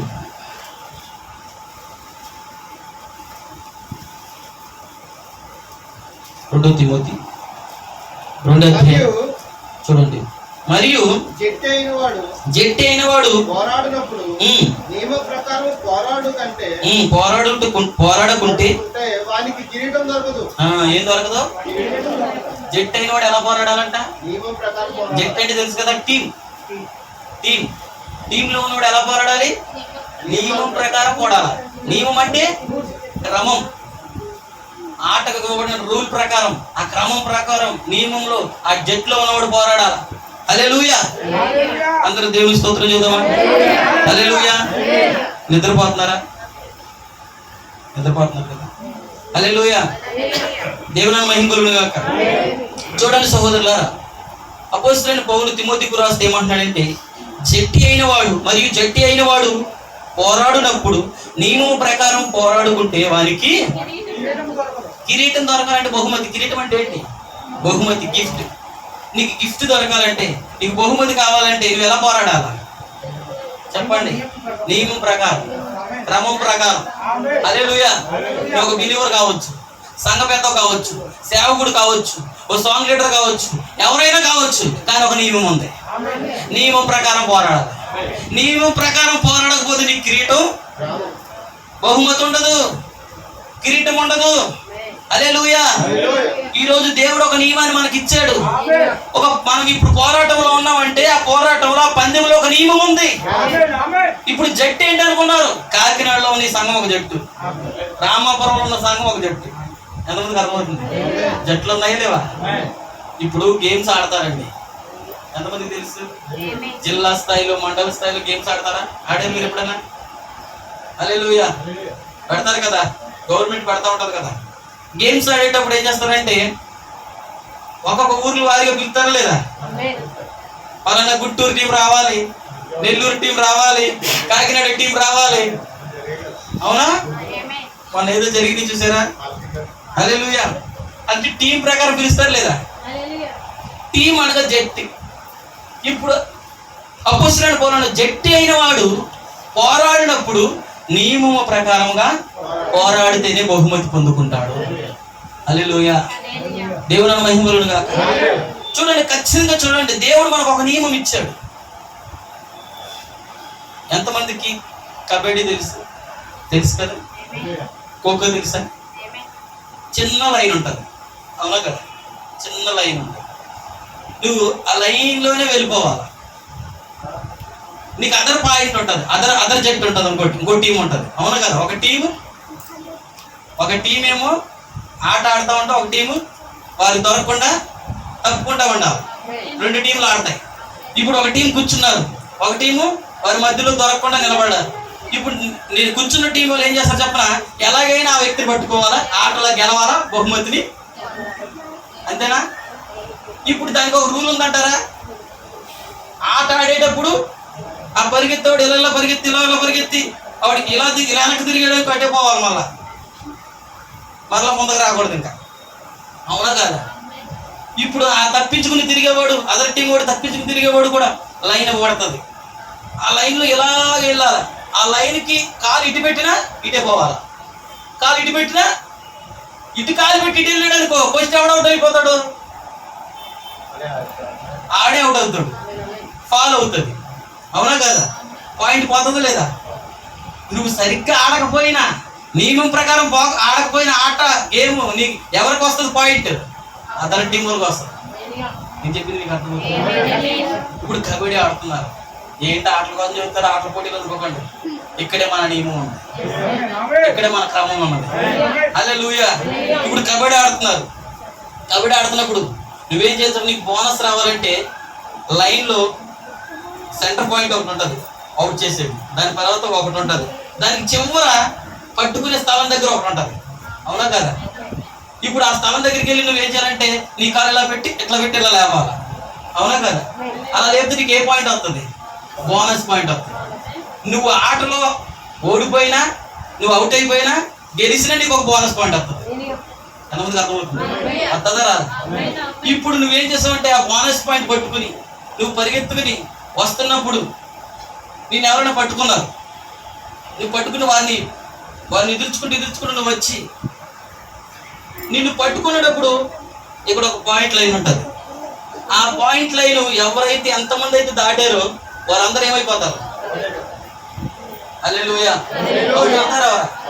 అంటే నువ్వు ఆడేటప్పుడు ఆ పాయింట్ లైన్ దాటకూడదు, నిన్ను పట్టుకునే వాళ్ళు కూడా ఎంతమందికి అర్థమవుతుంది? అవ్వ ఏదో తోటలో ఒక లైన్ గీసాడంట ఆయన, వాక్యం అనే లైన్ అంట. ఇప్పుడు ఆ వాక్యం అనే లైన్ అవ్వ దాటింది కాబట్టి ఈ రోజు మనం ఎంత పోరాటంలో ఉన్నాం. ఆ రోజు కానీ ఆమె కానీ దాటకపోతే ఆ లైన్, దేవుడు తినొద్దన్న దాన్ని తినకుండా కానీ అలాగే ఉంటే ఈ రోజు మనకి ఇన్ని ఇబ్బందులు ఉండేది కాదు. హల్లెలూయా. ఏదో తోటలో లైన్ గీసాడంటారా? ఈ తోట వృక్ష ఫలాలు అన్ని తినొచ్చు, మధ్యలో ఉన్న తోట వృక్ష ఫలం తినకూడదు అన్నాడు. కానీ అవేం చేసింది? ఏదైతే అవుట్ చేస్తుందో అవుట్ చేసేదని తినదు, పోయి అవుట్ అయిందా లేదా? హల్లెలూయా. ఈ రోజు మనం కూడా మన నవజీవన యాత్రలో, మన అనుదిన ప్రయాణంలో ఎన్నో గీతలు దాటుతా ఉన్నాం. అవి నేను మీకు చెప్పాల్సిన అవసరం లేదు. నువ్వు ఎన్నో అబద్ధాలు ఆడుతున్నావు, ఎన్నోసార్లు దేవునికి అతిక్రమంగా జీవిస్తా ఉన్నావు, ఎన్నోసార్లు మాట మార్చేస్తున్నావు, తప్పుతూ ఉన్నావు, అన్నిసార్లు నేను మాటలు బూతులు వస్తా ఉన్నాయి, నోటు దురుసుగా వెళ్తా ఉన్నది. ఇవన్నీ ఏంటో తెలుసా? బోనస్ కాదు, నీకు మైనస్ పాయింట్. ఎంతమందికి అర్థమవుతుంది చెప్పి? ఒక్కోసారి బోనస్లు కూడా వస్తాయి. ఇద్దరు సహోదరులు కొట్టుకుంటున్నారు, ఎవరి తప్పో నీకు తెలుసు, నువ్వేం చేస్తావు తెలుసా? ఎంత తప్పో తెలుసు నువ్వేం చేస్తావు తెలుసా? మధ్యలోకి వెళ్ళి అరే ఇంకా మన దేవుడు అలా చేయకూడదు, సరే ఏదో దేవుడు చూసుకుంటాడు, ఎవరి పాప మన పోతుంది ఇక్కడ చదువుతుంది, మరి ఇక్కడికి వచ్చి రే దేవుడు ఓన్లీ ఎవరు తప్పు చేస్తారు? దేవుడు ఉన్నాడు కదా, దేవుడు చేస్తాను. మన వాళ్ళు కూడా సహోదరులు తప్పు, మన వాళ్ళు కూడా పరలోకం వెళ్ళాలంటే అలా ఉండకూడదు, సమాధానం పడాలి రా అని చెప్పి ఇతన్ని తీసుకొచ్చి నువ్వేం చేస్తున్నావు? చేతులు కల్పించి సమాధానం పడుతుంది. నువ్వు ఎప్పుడైతే సమాధాన పరుస్తున్నావు నీకేమవుతుంది? బోనస్. ఎవరొస్తారు ఈ బోనస్? ఎంపైర్ ఉన్నాడు, ఆయన చూస్తున్నాడు మొత్తం. సమాధాన పరుచువారు ధన్యులు, వారు దేవుని కుమారులు అనబడతారు. ఎవరు ధన్యులు? ఇద్దరు సమస్య పెట్టుకున్నప్పుడు ఆ ఇద్దరు వ్యక్తులు ఎవరు పొరపాటు ఎత్తు చూపడం కాదు. నాకు తెలుసురా నీదంతా నీదేం తప్పు లేదురా, నాకు తెలుసు అంతా వాడే చేశాడు, ఇటు చెప్పాడు కాదు బ్రదర్, మీరు చెప్పింది నిజమే, కానీ ఎందుకు వెళ్ళలేదు అసలు? అతను ఎందుకు వెళ్ళలేదు సిస్టర్? అతను ఇక్కడ వచ్చి చెప్తాడు, ఇక్కడ మండిపోతుంది, అక్కడ మండిపోతుంది. ఏమవుతుంది ఇప్పుడు? హల్లెలూయా. పోరాటంలో ఉన్న వాళ్ళు అందరూ మధ్యలో కొడుకు చేస్తున్నారు. హల్లెలూయా. నేను చెప్పింది మీకు అర్థమవుతుంది? హల్లెలూయా. బోనస్ పాయింట్ ఎప్పుడు వస్తుంది తెలుసా? నీతి కొరకు, వాక్యం కొరకు, సమాధాన పరచడానికి, ఐక్యపరచడానికి ఎప్పుడైతే నువ్వు మధ్యలో నిలబడతావో దేవుడు నీకు బోనస్ ఇస్తాడు. ఆ బోనస్ నీకు దీవెన, ఆశీర్వాదం, ఆరోగ్యం, క్షేమం, నెమ్మది. మధ్యలో ఎప్పుడైతే నువ్వు మధ్యలో చిచ్చు పెడతా ప్రయత్నం చేస్తావో వాళ్ళతో పాటు నీకు వస్తుంది శిక్ష. హల్లెలూయా. ఒక ఆటకే రూల్ ఉంటే మరి మనకెంత రూల్ ఉందంటారు? మీరు అనుకోవచ్చు చర్చికి ఆదివారం వచ్చి వెళ్ళిపోతాం అనుకుంటున్నావేమో, ఇంటికాడ కూడా నీ భార్య దగ్గర కూడా నువ్వు ఆట ఆడుతున్నావు, నీ భర్త దగ్గర కూడా ఆటలోనే ఉన్నావు. నీ ఆట ఎప్పుడు ముగించబడుతుందో తెలుసా? ఎత్తబాటు అని ఈ భూమిని కాలు విడిచిపెట్టేంత వరకు నీ ఆట ఆడాల్సిందే. ఈ ఆటలు ఎన్నో బోనస్లు వస్తాయి, ఎన్నో ఫాల్స్ వస్తాయి. ఎంతమందికి అర్థమవుతుందని చెప్పి? హల్లెలూయా. దేవుని మహిమ కలుగును గాక. అందుకే అపోస్తలుడైన పౌలు అన్నాడు, ఈ ఆటలో మనం చూడాల్సింది గురిని. ఇదేని చూడాలా? గురి చూడాలి. అందుకే నేను గురి చూసిన వారి వల్లే పోరాడుతున్నాను అన్నాడు. హల్లెలూయా. మీకు ఒక వర్తమానం చెప్పాలనుకుంటున్నాను నేను, దయచేసి మీరు నాతో పాటు సెల్ ఫోన్లో చూడవచ్చు. పెట్టుబడిలోని వర్తమానం.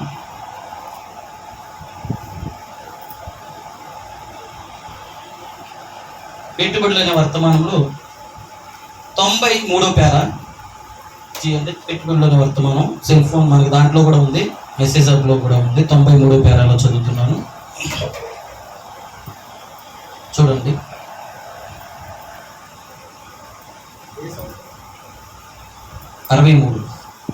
పెట్టుబడిలోని వర్తమానం 93వ పేరా చదువుతున్నాను. అందరు ఇక్కడే ఉన్నారా? హల్లెలూయా. బర్న్ బక్స్టర్ నా యొక్క సమకాలికుల్లో ఒకడు, చాలా మంచి సంస్కారం గల మనిషి. కెనడాలో నివసించున్న బర్న్ బక్స్టర్ బస్కర్ను గూర్చి మీలో చాలా మందికి తెలుసు. అతడు దీనుడైన సేవకుడు. ఒకరోజు అతడు నాకు ఒక కథను చెప్పాడు. ప్రేమ సోదరుడా, మనము సైకిల్ తొక్కేవారిని. నేను చిన్న బాలుడిగా ఉన్నప్పుడు మా అమ్మ కొరకు మేము బజారుకు వెళ్ళి కిరాణా సామాన్లు తీసుకొని వచ్చేవారు. ఆ విధంగా సైకిల్ తొక్కుచు వెళ్ళేటప్పుడు నేను సైకిల్ యొక్క హ్యాండిల్ బార్ను అస్సలు చేతితో పట్టుకోకుండానే నడిపేవాడిని.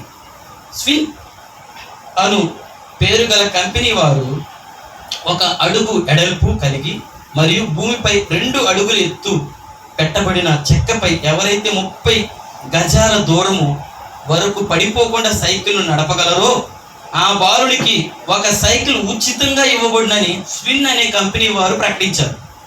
మేము అలాగ చేయగలమని మాలో మా అందరికీ తెలుసు. మరియు అతడు ఇలా అన్నాడు, అక్కడ ఒక ఆడంగి వలె ఉండు బాలుడు ఉన్నాడు.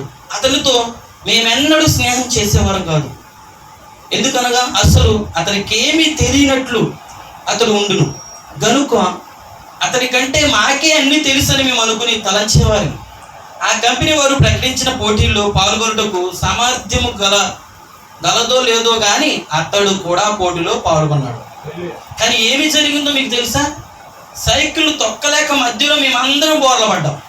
కానీ అతడు మాత్రం చివరి వరకు సైకిల్ తొక్కుతూ వెళ్ళి పందెంలో గెలిచి ఆ స్పిన్ కంపెనీ వారు ఇచ్చిన సైకిల్ బహుమతిని పొందుకొని దాన్ని తొక్కుకుంటూ వెళ్ళిపోయాడు. దానిని గురించి మాకేమీ అర్థం అవ్వక మేమందరం ఒక చోట అతన్ని కలుసుకొని, జాన్, నీవు దానిని ఎలాగూ సాధించగలిగితావు అనేది తెలుసుకోవాలని మేము ఆశించున్నామని అడిగాను. హల్లెలూయా. ఇక్కడ ప్రవక్త ఒక చిన్న విషయం చెప్తున్నాడు.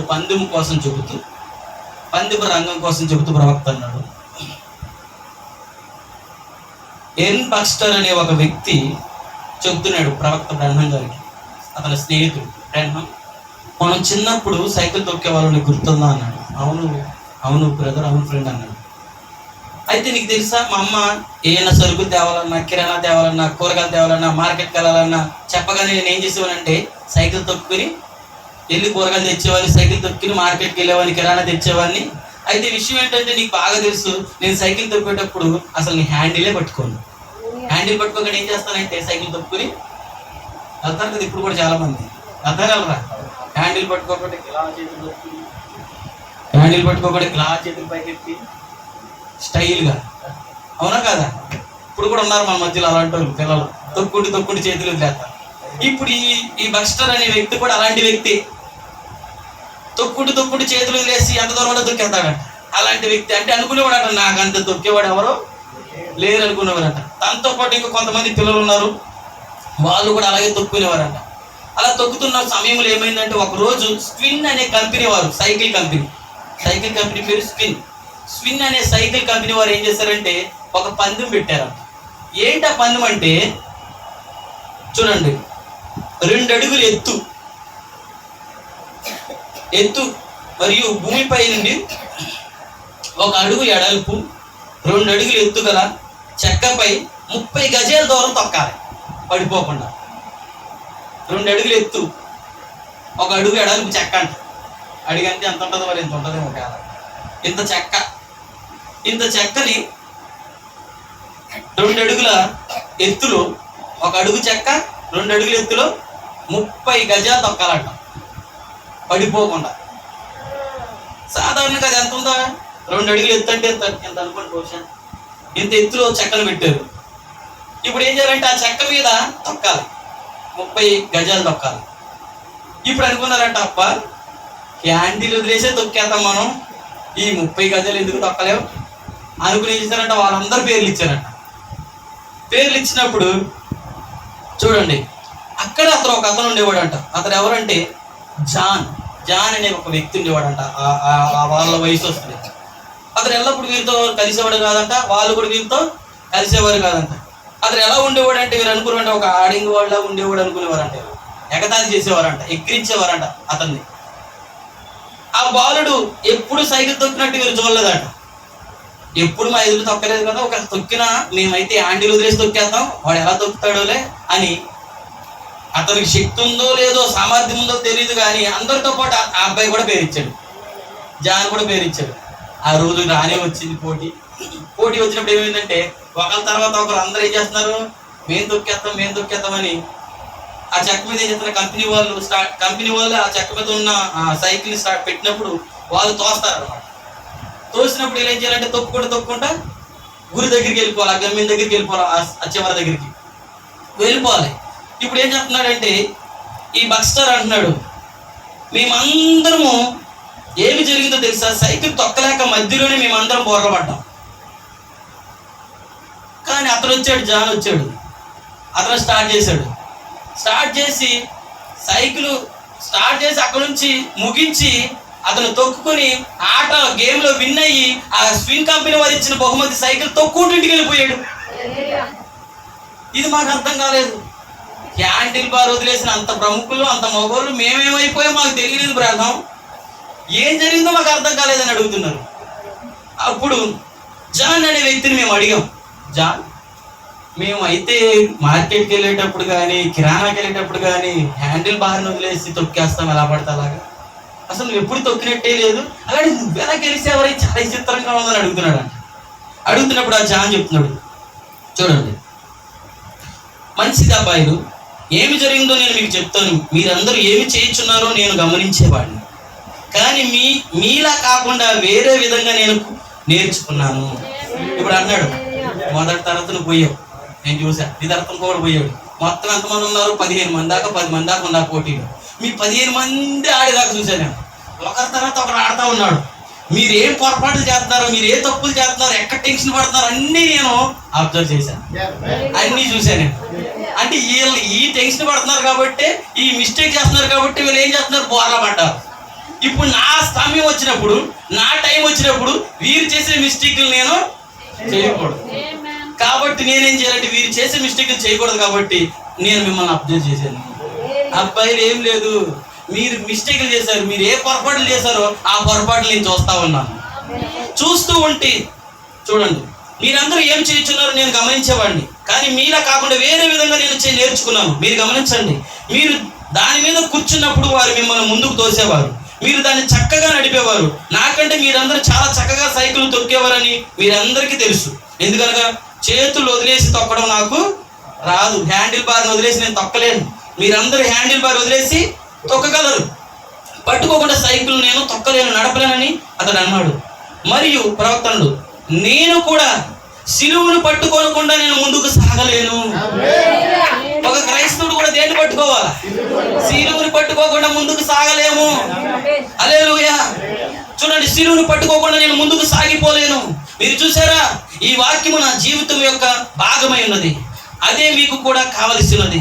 పరిశుద్ధాత్మని హ్యాండిల్ బార్ యొక్క మార్గదర్శకత్వం లేకుండా నేనేమీ మాట్లాడలేను. ఇప్పుడు ఈ సైకిల్ హ్యాండిల్ బార్ ఏంటి, హ్యాండిల్ ఉంటది కదా, వీళ్ళు ఏం చేస్తున్నారు, హ్యాండిల్ వదిలేసి కూడా తొక్కగలరు. ఈ జాన్ అనే వ్యక్తి హ్యాండిల్ వదిలి తొక్కలేడు. ప్రవక్త అన్నాడు, ఆ హ్యాండిల్ బార్ ఏంటంటే అది పరిశుద్ధాత్మ నాయకత్వం. దేవుని యొక్క నాయకత్వంలోనే నీ కుటుంబాన్ని నడుపుకోగలవు, దేవుని యొక్క నాయకత్వంలో నీ జీవితాన్ని మార్చుకోవాలి. నీ సొంత ఆలోచనతో నీ కుటుంబాన్ని, సొంత ఆలోచనతో నీ జీవితాన్ని నడుపుకున్నావు అనుకో, వారు బోర్లా పడినట్టే నువ్వు ఒక దినాన్ని బోర్లా పడాలి. అయితే వారు పడినా లేచారేమో, నువ్వు పడితే లేగలేవు. ఎందుకంటే బైబిల్ చెబుతున్నది, అడుగు లేని అది అగాధమైనది. హల్లెలూయా. పరిశుద్ధాత్మ నాయకత్వంలో మార్గదర్శనంలో మనం వెళ్ళాలి. హల్లెలూయా. నేను అలా చేయలేను, మీ వలె నేను సైకిల్ నడపలేను. అయితే మీరు ఒక తప్పిదము చేసి, అదేమనగా సైకిల్ తొక్కేటప్పుడు కింద పడిపోకుండా ఉండుటగా మీరు కింద వైపే చూస్తూ నడిపేవారు. అందువలన మీరు ఉద్రేకతకు చెందుతూ కింద పడిపోయారు. టెన్షన్ వచ్చేసింది, మీకు భయం వేసేసింది, పడిపోతామేమో అనుకున్నారు, మీరు కింద పడిపోయారు. నేను సైకిల్ మీద కూర్చున్నప్పుడు వారు నన్ను ముందుకు తోశారు. కేవలం నా దృష్టి అంతా నా మార్గాంతం వైపే చూశాను, నా దృష్టి అంతా నేను గురి వైపుకే చూశాను, నేను కిందకు చూడలేదు. ఒకరి తర్వాత ఒకరు మీరు కిందకు చూసి పడిపోయారు, కిందకు చూసి తొక్కుడు కిందకు చూశారు. అమ్మో 2 అడుగుల హైట్లో తొక్కుతున్నాం, పడిపోతామేమో అనుకున్నారు, మీరు అందరు పడిపోయారు.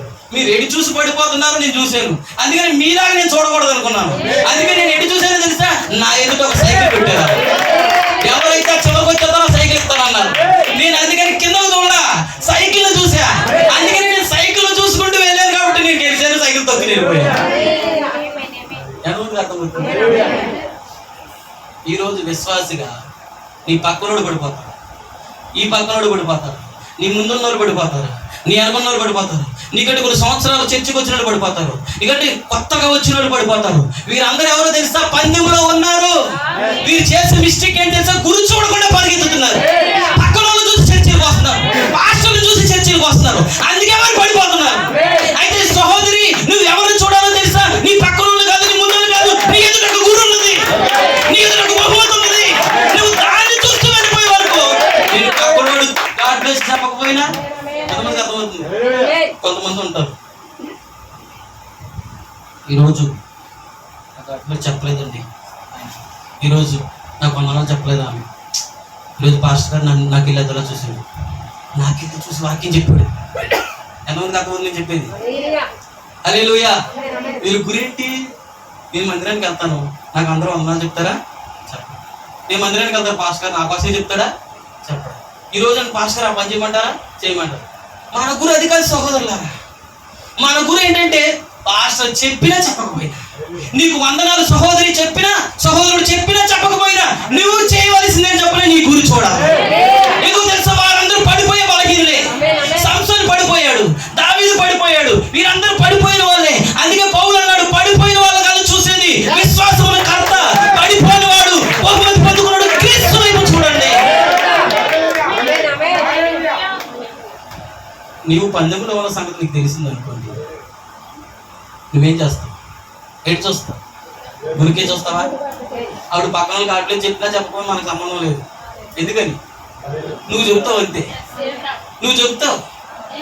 వాళ్ళు తీసుకున్నారు లేకపోతే వాళ్ళు గాడ్ బ్లెస్ వందనాలు చెప్తున్నారేనా, లేకపోతే నిన్ను పిలుస్తున్నారా పిలవట్లేదు, అది కాదు నీ ముఖ్యం.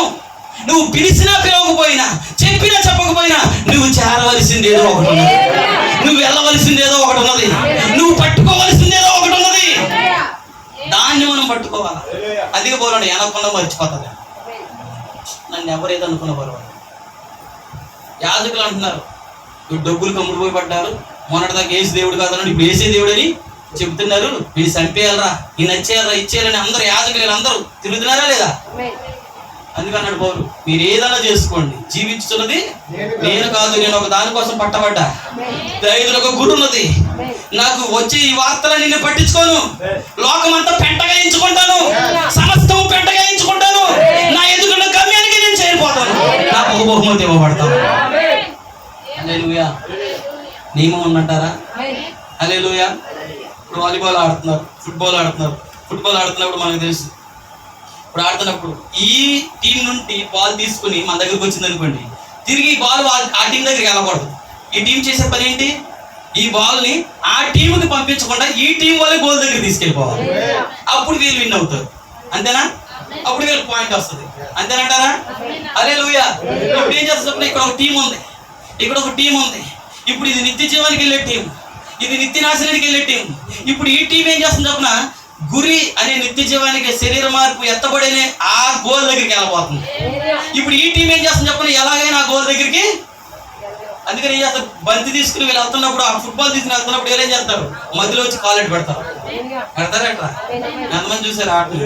పెడతారా లేదా? మనుషులు మనం చూస్తా ఉండగానే వచ్చి ఇలా గుద్దేస్తా ఉంటారు. ఎందుకు గుద్దుతారు? నువ్వు కింద అడిపోవాలి, నువ్వు కింద అడిపోతే బాల్ ఆడి చేతికి వచ్చేస్తారు. ఎంతమందికి అర్థమవుతుంది?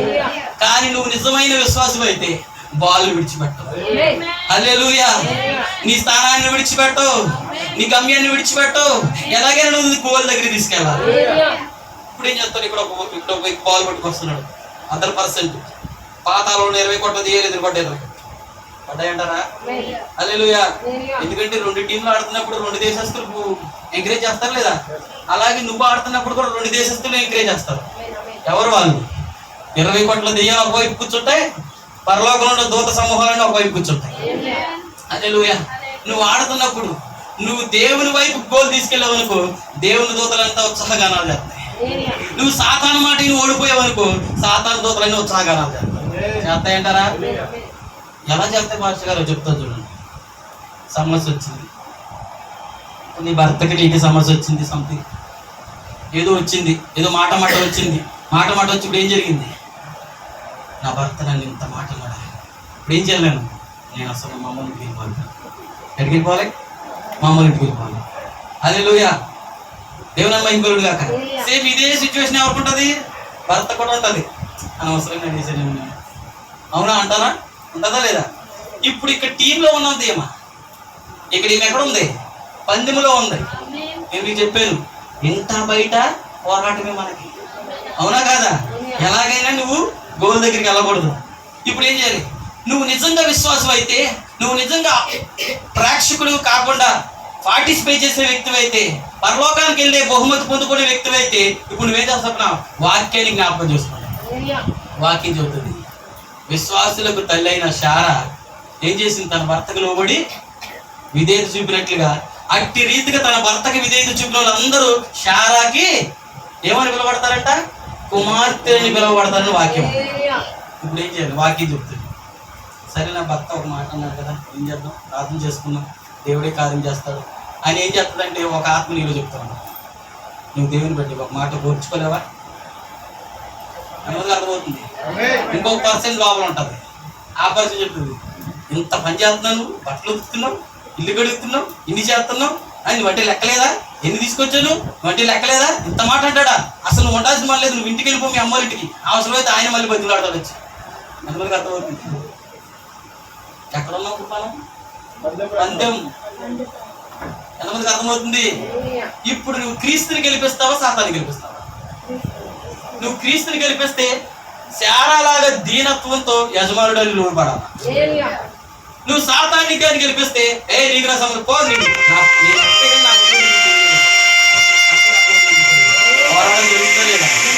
ఎప్పుడైతే నువ్వు లోబడి అయ్యో ఎప్పుడైతే నువ్వు ప్రార్థన చేస్తావో ఎమ్మట నీకేమొస్తుంది తెలుసా? ఒక పాయింట్ వస్తుంది. ఈ పాయింట్ దూతలను ఏం చేస్తాయి? పలానా ఆమె, పలానా సహోదరి, పలానా స్త్రీ, పలానా పురుషుడు ఇదిగో వాక్యం కోసం నిలబడ్డాడు. ఎంత ఓర్చుకున్నాడో, ఎంత సహించాడో, వాక్యాన్ని తలంచుకుని ఈ పోటీలో గెలిచింది. నీకు అర్థమవుతుంది చెప్పేది? అదే కానీ ఎంత మాట అన్నాడా, నేను వెళ్ళిపోతానని నువ్వు వెళ్ళిపోయావనుకో ఏమవుతుంది తెలుసా? నీకు మైనస్ పాయింట్ వస్తుంది. అక్కడ సాతాను దూత సైన్యం సంతోష సంబరాలు చేసుకుంది. హల్లెలూయా. ఉంటాయంటారా బహుమతులు? పోటీ ఉంటుందంటారా? బాగా గొడవ వస్తుంది. నువ్వు ఒక విశ్వాసికి బూతులు తాకదు అని బైబిల్ చెబుతుంది. వాళ్ళు నేను ఎట్టబడతాను తిట్టేస్తున్నారు. నువ్వేం చేయాలి? ఇప్పుడు ఒరే తిట్టకూడదని చెప్తుంది. ఓకే, ఏం చేయాలి? బుద్ధులు తిట్టాలని వచ్చేస్తున్నాయి లోపల నుంచి, కానీ తిట్టకూడదు. అర్థమైందని చెప్పేది? పోరాటం లోపల చెప్తుంది. ఏంటంటే మాట్లాడుతుంది, అలా మాట్లాడుతుంది, ఈయన తిట్టేస్తుంది, నీ భక్తిని తిట్టేస్తుంది, పిల్లలు తిట్టేస్తుంది, నాశనం అయిపోవాలంటుంది, అదే అంటుంది, దుమ్మెత్తి పోసేస్తుంది. ఈయన బాగా ఉన్నావు ఏంటి, ఒక్క మాట కూడా మాట్లాడేది, తిట్టు, నీకు రావా? ఎవరంటారు? ఇంకొక ఆత్మ చెప్తావు. హల్లెలూయా. నువ్వు దేవుని పెట్టు, నువ్వు ప్రార్థన చేయి. దేవుడు వాళ్ళు చేసిన పొరపాటు వాళ్ళకే శిక్షిస్తాడు. ప్రార్థించడం మీ పని, పగ తీర్చుకోనట నా పని అన్నాడు. ఇంకొకసారి అని చెప్తాను. ఇప్పుడు నీకు ఎలా ఉంటుంది పోరాటం? ఇద్దరంగమేనా? గెలిచే వ్యక్తి వరకు నోరు మూసుకుని ఇంట్లోకి వెళ్ళి ప్రార్థన చేస్తాను. సాతాన్ని గెలిపించాలనుకున్నావు అనుకో, నువ్వు తిడితే నాకు రాదా రాయే చూసుకున్నామని దూరపెడతాం. ఎంతమందికి అర్థమవుతుంది చెప్పేది? ఎక్కడ జరుగుతుంది పోరాటం? పందెంలోనే ఉన్నామా? అనుక్షణం పందెమేనా? సోదరులు గమనించండి, సంఘంలో కూడా అటువంటి సాతాను కార్యాలు జరుగుతూ ఉంటాయి. సంఘంలో మనం అందరం ఒక జట్టు అయి ఉన్నాం. హల్లెలూయా. మన పని ఏంటి? ఎలాగైనా దేవుని రాజ్యానికి చేరాలి, నిత్య జీవంలోకి వెళ్ళాలి. చాలా విషయాలు నేను దాటుకుని ముందుకు వెళ్ళిపోతాను. ఒక విషయం చదువుతున్నాను చూడండి. గలతీ రాసిన పత్రిక 6:1 గలతీ 6:1.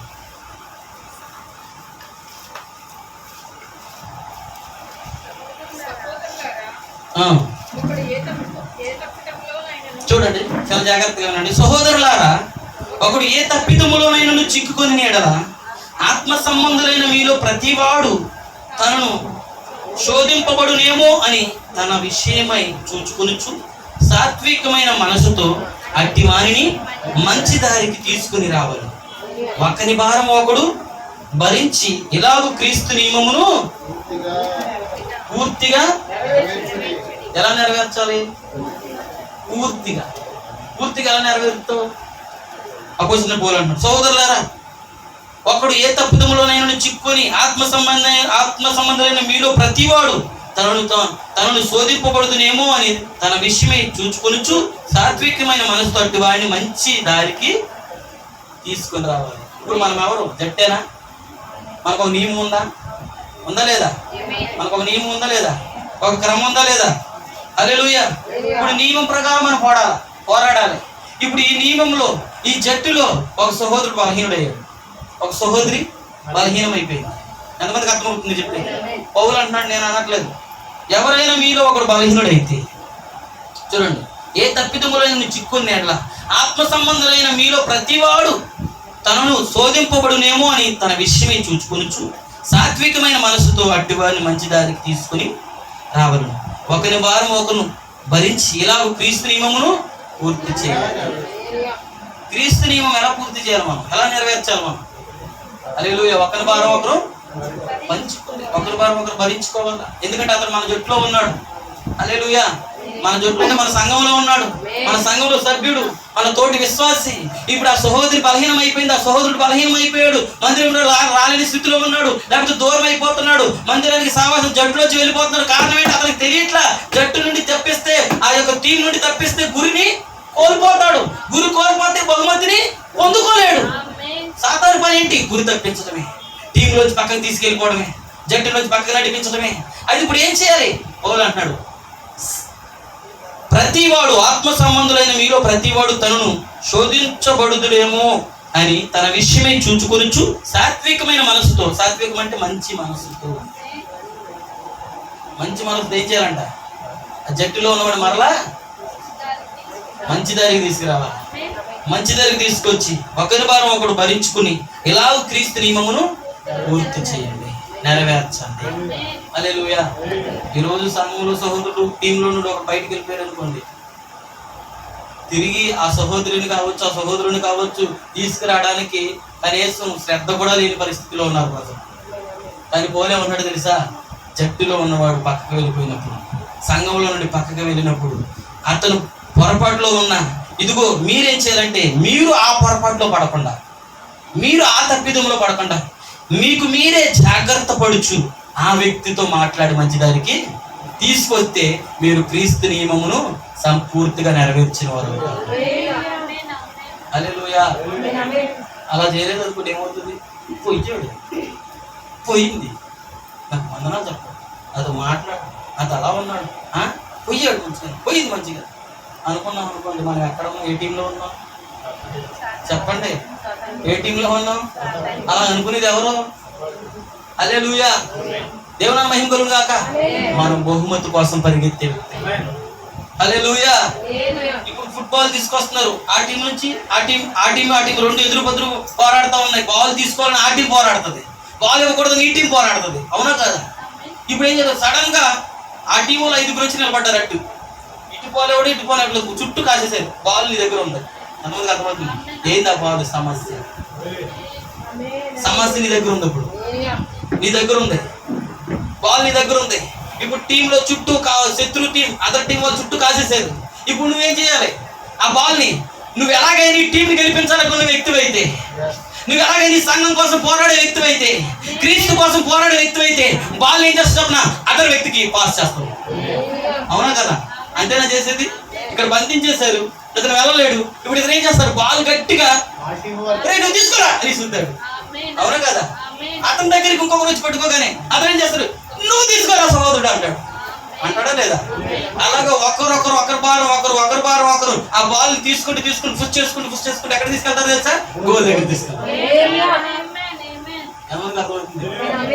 ఇప్పుడు టీంలో 5 చుట్టేసారు. వీడి బాల్ పట్టుకున్నాడు, ఆడ ఎదురుగా ఒక సహోదరుడు ఉన్నాడు. ఆ టీముడే అర్థమవుతుంది చెప్పేది. ఆ టీముడే ఆడికి పడదాం. ఒరే ఆటన్నా ఓడిపోతారు కానీ నీకు బాల్ ఎవరు అసలు, నీకు అసలు బాల్ ఎవరు అన్నాడు అనుకోండి, ఏమవుతుంది? అర్థమవుతుంది చెప్పేది. నువ్వు గేమ్ గెలవాలంటే, బహుమతి పొందుకోవాలంటే నువ్వు ఆ జట్టులో ఉన్నావు కాబట్టి, ఆ జట్టు అంతా ఒక నియమం ఉంది కాబట్టి, ఒక క్రమం ఉంది కాబట్టి, ఆ జట్టులో ఉన్న వ్యక్తికి నువ్వు అందించాలి. అది అందించినప్పుడు అతను దాన్ని తీసుకెళ్లి గోల్ దగ్గరికి తీసుకెళ్తాడు. నువ్వు నాకు మాటలు లేవు, ఆ టీ కొట్టు దగ్గర ఏదో సమస్య వచ్చింది మన ఇద్దరికి, ఆ బ్రేక్ఫాస్ట్ చేసే దగ్గర ఏదో సమస్య వచ్చింది మనకి, అందుకే నేను ఒప్పుకోను, నీకు బాగాలేవను, నేను ఎవరు అవుట్ అయిపోతాను కానీ నేను నీకు ఎవరు అన్నా మనకి ఏమవుతుంది? నీతో ఎప్పుడు మాట్లాడవు సహోదరుడు, పోనీ ఎప్పుడు మాట్లాడవు సహోదరుడు, అందరికి గాడిపించింది మీ దగ్గర అని వెళ్ళిపోతుంది. ఇప్పుడు నువ్వేం చేయాలి సార్? డోర్ దగ్గరికి వెళ్ళి అందరికంటే ముందు నువ్వే ఉండి ఆ వ్యక్తి నీతో మాట్లాడకపోయినా బ్రదర్ సిస్టర్ ఎంతమందికి అర్థమవుతుంది? ఆట ఆడేటప్పుడు ఒక నియమం లేకపోతే ఎలా ఓడిపోతామో, సంఘంలో కూడా ఒక నియమం లేకపోతే ఏమవుతుంది? హల్లెలూయా. గుర్తుపెట్టుకుని సహోదరులారా, ఒక వ్యక్తి వల్ల టీం అంతా ఓడిపోతుంది. అవునా కదా? ఒక వ్యక్తి వల్ల టీం అంతా ఓడిపోతుంది. హల్లెలూయా. అలాగే అదే వ్యక్తులు అందరూ నియమ ప్రకారం పోరాడితే ఆ టీం అంతా గెలుస్తుంది. బహుమతి వచ్చినప్పుడు పలానా టీంకి బహుమతి వచ్చిందంటారా, పలానా వ్యక్తికి వచ్చిందంటారా? ఆ టీంలో ఒక ఆడే వ్యక్తి మంచివాడు అక్కడ ఎవరు ఉంటాడు. ఉదాహరణ మనం క్రికెట్ ఆడు సచిన్ లేదా ధోని ఎవరు అంటారు కదా, సచిన్ బాగా ఆడతారు. సచిన్కి ఒకటికి పేరు రాదు, ఇండియాకంతా టీంకి అంతా పేరు వస్తుంది. అవునా కాదా? అలాగే సమాధాన పరిచయం నువ్వు ఒక్క దానివి సంఘంలో ఉంటే, సమాధాన పరిచయం ఒక్కడ నువ్వు సంఘంలో ఉంటే నిన్ను బట్టి సంఘం అంతా పేరు వస్తుంది, నీకు పేరు వస్తుంది, నిన్ను బట్టి సంఘానికి పేరు వస్తుంది. హల్లెలూయా. దేవుని మహిమలు గాక. ఒక నియమం ఉందంటారా? క్రీస్తు నియమం ఉందంటారా? ఇలాగను మనం సంపూర్తి చేయాలి. అది సంఘంలో కావచ్చు, కుటుంబంలో కావచ్చు, నీ వ్యక్తిగత జీవితంలో కావచ్చు, ఒక పందెము రంగంలో మనం ఉన్నాము. అనుక్షణం మన గోల్ దగ్గరికి వెళ్ళకుండా సాతాను వాడు వచ్చి కాళ్ళెట్టి పెడతా ఉంటాడు. ఎవరిలో ఉండి? నీ భర్తలో ఉండే, ఎవరిలో ఉండి? నీ భార్యలో ఉండే, ఎవరిలో ఉండి? నీ పక్క విశ్వాసంలో ఉండే, నీ తోటి సహోదరులో ఉండే. నువ్వేం చేయాలి? వెనకొంద మర్చిపోవాలి. నీ గురేంటి, మన గురేంటి, మన గమ్యం ఏంటి?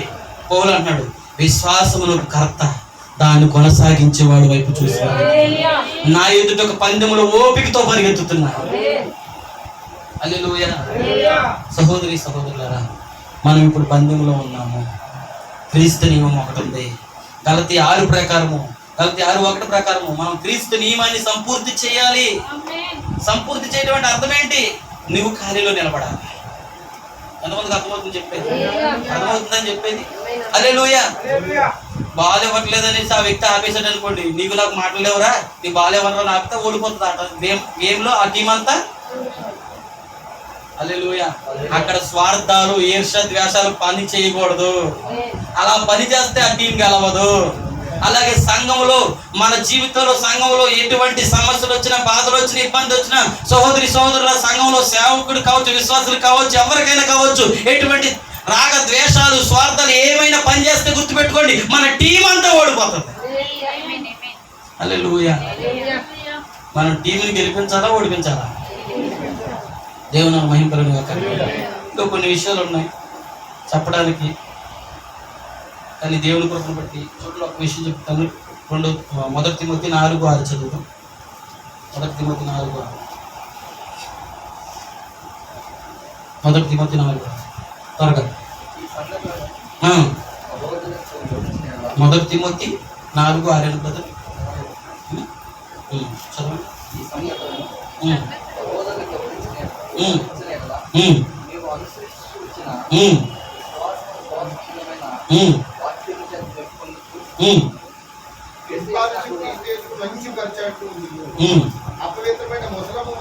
చూడండి, అపవిత్రమైన ముసలమ్మ ముచ్చట్లు విసర్జించి దైవభక్తి విషయంలో నీకు నీవే. చూడండి, అపోజిషన్ పౌలు అన్నాడు, అపవిత్రమైన ముసలమ్మ ముచ్చట్లు విసర్జించి దైవభక్తి విషయంలో నీకు నీవే సాధకం. అంటే అర్థం ఏంటి చెప్తున్నాడు? ప్రిపేర్, ట్రైనింగ్, వ్యాయామం. అంతమందికి అర్థమవుతుంది? చెప్తే మీకు అర్థమవుతుందా? సాధకం అంటే అర్థం ఏంటంటే ప్రిపేర్ అవ్వాలి, మనం వ్యాయామం చేయాలి మనం. హల్లెలూయా. దైవ భక్తిని సాధకం చేయమంటున్నాడు. దేవుని సన్నిధిలో మనం ఎత్తపడాలంటే, దేవుని సన్నిధిలో మనం ఆయన రాజ్యంలో ఉండాలంటే, ఆ గురిని పట్టుకోవాలంటే, ఖచ్చితంగా చూడండి, ఖచ్చితంగా మనకు ఒక వ్యాయామం ఉన్నది, ఒక సాధకం ఉన్నది, ఒక ట్రైనింగ్ అనేది. ఇప్పుడు రన్నింగ్ రేస్లో ఒలింపిక్స్ గేమ్స్లో ఆడాలి. ఆ ఒలింపిక్స్ గేమ్లో నువ్వు రన్నింగ్లో ఆడాలనుకోండి, ఫస్ట్ నేను ఏం చేస్తాడు చెప్పిన మాస్టర్ 50 మీటర్ల రన్నింగ్ రేస్ ఇస్తాడు నీకు, అవునా కదా? టైం ఇస్తాడు. ఆ టైంలో 50 మీటర్లు గెలిచి ఆడేసామనుకో, వెళ్ళిపోయామనుకోండి, నీకేం ఏం పెడతాడంటే మళ్ళీ 100 మీటర్స్ ఇస్తాడు, 100 మీటర్లు ఇస్తారు. 100 మీటర్లు కూడా నువ్వు గెలిచావనుకో 200 మీటర్లు ఇస్తారు. 200 మీటర్లు కూడా నువ్వు గెలిస్తే 500 మీటర్లు ఇస్తారు. 500 కూడా గెలిస్తే 1000 మీటర్లు ఇస్తారు. అంతమందికి అర్థమవుతుంది. అంటే సాధకం అంటే ఏంటంటే మనం ప్రాక్టీస్. హల్లెలూయా. ప్రాక్టీస్ లేకుండా ఆ వ్యక్తి ఒలింపిక్స్ లో బహుమతి పొందలేడు. ఆ ప్రాక్టీస్ చేసేటప్పుడు మీకు తెలుసా, వాళ్ళు చాలా మితంగా ఉంటారు. ఎంత తినాలో, ఎంత నిద్రపోవాలో, ఏది పడితే తింటే బాడీ బరువు అయిపోతే పరిగెత్తలేడు. అందుకని వారు తినే తిండి, నిద్ర అంతా మితముగా ఉంటారు. పౌలు అన్నారు అక్షయ కిరీటం, క్షయ కిరీటం పొందడానికి వారు మితంగా ఉంటే, అక్షయమైన కిరీటాన్ని, అక్షయమైన బహుమతి పొందడానికి మనము మితముగా ఉండాలి కదా. హల్లెలూయా. దేవుని మహిమ కలుగును గాక. అంటే మనకి ప్రాక్టీస్ ఉన్నదా? సాధకం ఉన్నదా? ఉన్నది. హల్లెలూయా. ముందు ఇంట్లో నీ భర్త తిట్టడం మానేస్తే బజార్లో బయట వాళ్ళు తిట్టడం మానేస్తా. తర్వాత నేను చెప్పింది మీకు అర్థమవుతుందా? హల్లెలూయా. ఇంట్లో నీ భార్యని తిట్టకుండా ఉంటే బయట నువ్వు నీ స్నేహితులను తిట్టలేవు నువ్వు. ఎందుకంటే మొదట నీకు ప్రిపరేషన్ ఎక్కడ జరుగుతుంది? నీ ఇంట్లోనే. నువ్వు ఒక భక్తిలో ఉన్నావు, ఒక పందెంలో ఉన్నావు. ఓ నీ ఎదురు ఒక గురు ఉన్నది. దేవుని మహిమ కలుగును గాక. నువ్వు మొదట వ్యక్తిగత ప్రార్థన చేసుకుంటే తర్వాత నువ్వు కుటుంబ ప్రార్థన చేయగలవు. నువ్వు కుటుంబ ప్రార్థన చేయగలిగితే అప్పుడు సంఘంలో ప్రార్థన. నువ్వు సంఘంలో ప్రార్థన చేస్తే బయట పెద్ద మీటింగ్లో ప్రిపరేషన్. నీకు ముందు వ్యక్తిగత ప్రార్థనే లేదు. ఎంతమందికి అర్థమవుతుంది చెప్పారు? నీకు ముందు అసలు కుటుంబ ప్రార్థనే లేదు. సంఘంలో సహోదరుడు వచ్చి ప్రార్థన చేస్తాడు, ఫస్ట్ గారు నా పేరు ఎందుకు చెప్తారు, ఫస్ట్ గారు నా పేరు ఎందుకు నీ వల్ల కాదు. నువ్వు ముందు ఇంటికాడ చేయట్లేదని దాని అర్థం. నీకు ప్రిపరేషన్ లేదు, నువ్వు భక్తి సాధకం చేయట్లా. వాక్యం చదువుతున్నావు, ఏమైనా సోదరుడు 2 మాటలు చెప్పండి, నేను రావట్లేదు 2 మాటలు చెప్పండి. ఇంటికాడ నువ్వు ఏదైనా బైబిల్ చదువుతూ ఉంటే సంఘంలో బైబిల్ చదవడం. సంఘంలో బైబిల్ చదవడం వస్తా ఉంటే పాస్టర్ గారు లేకపోయినా, ఎవరైనా కొత్త వాళ్ళు ఎవరైనా వచ్చినా ఆ టైంలో నీ ఇంటి పక్క వాళ్ళు కానీ ఎవరైనా కానీ కొత్త వాళ్ళు పరిచయం క్రైస్తవులు, మీకు తెలుసా బాప్తిస్మం ఎలా ఉంది, ప్రభురాత్రి భోజనం ఎలా ఉంది, అపోస్తలుల బోధ ఎలా ఉంది మీకు తెలుసా అని నువ్వు చెప్పగలవు. నాకేదో తెలియదు కానీ మేము కొత్త చర్చికి వెళ్తున్నాం, మా పాస్టర్ బాగా చెప్తాడు తీసుకెళ్తాం అంటామంటే నీకేం లేదు, ముందు నీకు సాధకం లేదు. కానీ చర్చి కొత్తనే ఉన్న సంవత్సరాల తరబడి, కానీ నువ్వు సాధకం అసలు ఏముందని నువ్వు చదవట్లేదు ఫస్ట్. అందుకే నువ్వు చదవట్లేదు కాబట్టి పక్కనోడికి చెప్పలేకపోతున్నావు. కానీ పౌలు అన్నాడు భక్తిని సాధకం చేయాలి, ప్రార్థన సాధకం చేయాలి, విశ్వాసాన్ని సాధకం చేయాలి, మంచితనాన్ని సాధకం చేయాలి, సాత్వికాన్ని, అన్నిటినీ ఆ 7 సద్గుణాలను మొదట మనం సాధకం చేయాలి. హల్లెలూయా. ఆ 7 సద్గుణాలు నువ్వు సాధకం చేయకుండా నువ్వు క్రీస్తు దగ్గరికి వెళ్ళలేవు. ఎందుకో తెలుసా? మన దగ్గర ఇక్కడ అవుతుందా లేదు, అక్కడ ఉన్నట్టుంది. విశ్వాసం చూడండి, విశ్వాసం ఇది ఒక పోటీ దేవుడికి పెడతాడు. 50 మీటర్ల లాగా 50 మీటర్లు గెలిచినోడు ఎక్కడ పెడతాడు? 100 మీటర్లు. 100 మీటర్లు గెలిచినండి 150. అలాగే ఏం చేస్తాడు మాస్టర్? ఏం చేస్తాడు? అతని యొక్క సాధకాన్ని బట్టి, అతనికి ఉన్న ఇంట్రెస్ట్ని బట్టి ఏం చేస్తాడు చెప్పిన పెంచుతూ ఉంటాడు, లెవెల్స్ పెంచుతూ ఉంటాడు. దేవుడు కూడా నీ భక్తిని బట్టి నిన్ను విశ్వాసంలోంచి ముందుకు భక్తి సద్గుణంలోకి, సద్గుణంలోంచి జ్ఞానంలోనికి, ఇక్కడికి ఎక్కడ తీసుకెళ్తాడు? బహుమతి దగ్గరికి తీసుకెళ్తాడు. హల్లెలూయా. అసలు నాకు ఇదే సాధన ఆయన కూర్చున్నాం అనుకో ఏం జరుగుతుంది? హల్లెలూయా. కాబట్టి సహోదరులారా మనం ఖచ్చితంగా సాధకం చేయాలి. మనం ఒక పందెంలో ఉన్నాము, ఇక్కడ సహించుకోవడం సాధకం చేయాలి, తగ్గించుకోవడం సాధకం చేయొచ్చు, ఓర్చుకోవడం సాధకం చేయాలి. ఎంతమందికి అర్థమవుతుంది? ముందు నీ భార్య తిడతా ఉంటే నువ్వు ఓర్చుకోగలిగితే బయట ఎవరేమన్నా ఓర్చుకోగలుగుతావు. నువ్వు నీ భర్త అంటుంటే నువ్వు ఓర్చుకోగలిగితే బయట ఎవరేమన్నా, నువ్వు ఎక్కడ ఓర్చుకోకపోతే అక్కడ. ఇవన్నీ సాధకమే. భక్తి విషయంలో మనం గురి యొద్దకు వెళ్ళడానికి, లేకపోతే సులువుగా చిక్కులు పడతాయి గురి తప్పించడానికి, పందెం నుంచి పక్కకి. హల్లెలూయా. కాబట్టి సోదరులారా గురి చూసి వెళ్దాం, క్రీస్తు యొద్దకు చేరుకుందాం. మనం చూడాల్సింది దైవజనులు, పాస్టర్లు కాదు, విశ్వాసులు కాదు, నీకంటే మంచిగా పాడే వ్యక్తిని కాదు, మంచిగా ఆరాధించే వ్యక్తులు కాదు, మంచిగా వాక్యం చెప్పే వ్యక్తులు కాదు. మనం చూడవలసింది ఆ వ్యక్తిలో ఉన్న దేవుణ్ణి. అందుకే చూడండి, 20 లక్షల మంది బంధువులు ఉన్నారంట. 20 లక్షల మంది ఐగుప్తు నుంచి కానానికి బంధువు, అవునా కదా? వీళ్ళ నుంచి నీరు లేవని ఏడిచారంట, మాసం లేదని ఏడిచారంట, అన్ని విధాలుగా ఆగిపోతా ఉన్నారంట మధ్యలో. కానీ 2 వ్యక్తులు ఉన్నారంట. ఈ 20 లక్షల మంది ఆ 2 వ్యక్తులు కాకుండా మిగతా వాళ్ళందరూ ఎవరు చూస్తున్నారు? మోసేని చూస్తున్నారంట. మోసే నీళ్ళు లేవు, మోసే చేదుకున్నాయి, మోసే ఎర్ర సముద్రం, మోసే అని అడుగుతున్నారంట. హల్లెలూయా అని ప్రవక్త అంటున్నాడు. యెహోషువ, కాలేబులు మాత్రం మోసేని చూడలేదంట. మోషేలో ఉండి నడిపిస్తున్న దేవుడు చూశారు, మోషేతో ఉన్న అగ్ని స్తంభాన్ని చూశారు. ఈ రోజు మన ఎదుటి కూడా ఉంచబడిన సేవకుని కదా మనం చూడాల్సింది, సేవకుని నడిపిస్తున్న దేవుని యొక్క. హల్లెలూయా, దేవుని మహిమ కలుగును గాక. ఈ మాటలు దేవుడు దీవించును గాక. ప్రతి ఒక్కరు లేచి నిలబడతామా? ప్రతి ఒక్కరు దేవుని సన్నిధిలో ప్రతి ఒక్కరు కళ్ళు మూసుకుని సమర్పించుకుందాం, లేచి నిలబడతాం. హల్లెలూయా, హల్లెలూయా. సహోదరి, సహోదరుడా, నువ్వు ఒక టీంలో ఉన్నావు, మనమందరం ఒక టీం. ఓ దేవుని రాజ్యానికి వెళ్ళి ఓ విశ్వాసులుగా తిరిగి జన్మించిన వారుగా క్రైస్తవులుగా మనం ఒక టీంలో ఉన్నాం. ఓ నిత్య జీవానికి ముందుగా నిర్ణయించబడిన ఏర్పరచబడిన ప్రజలుగా మనం ఆ టీంలో ఉన్నాం. ఓ అనేకులు పిలవబడిన వాళ్ళు ఉన్నారు, ఓ నాశనానికి వెళ్ళేవారు ఉన్నారు, ఓ బుద్ధి లేని వాళ్ళు ఉన్నారు, ఓ ఏసేవ వంటి వారు ఉన్నారు, ఓ జ్యేష్ఠత్వాన్ని అమ్ముకునేటువంటి వారు ఉన్నారు, స్థానాలు పోగొట్టుకున్నటువంటి వారు ఉన్నారు. వారు నీ కుడి పక్కన ఎడ పక్కన ఉండొచ్చు, వారు నీ ముందు ఉండొచ్చు, వారు ఎవరో మనకు తెలియకపోవచ్చు.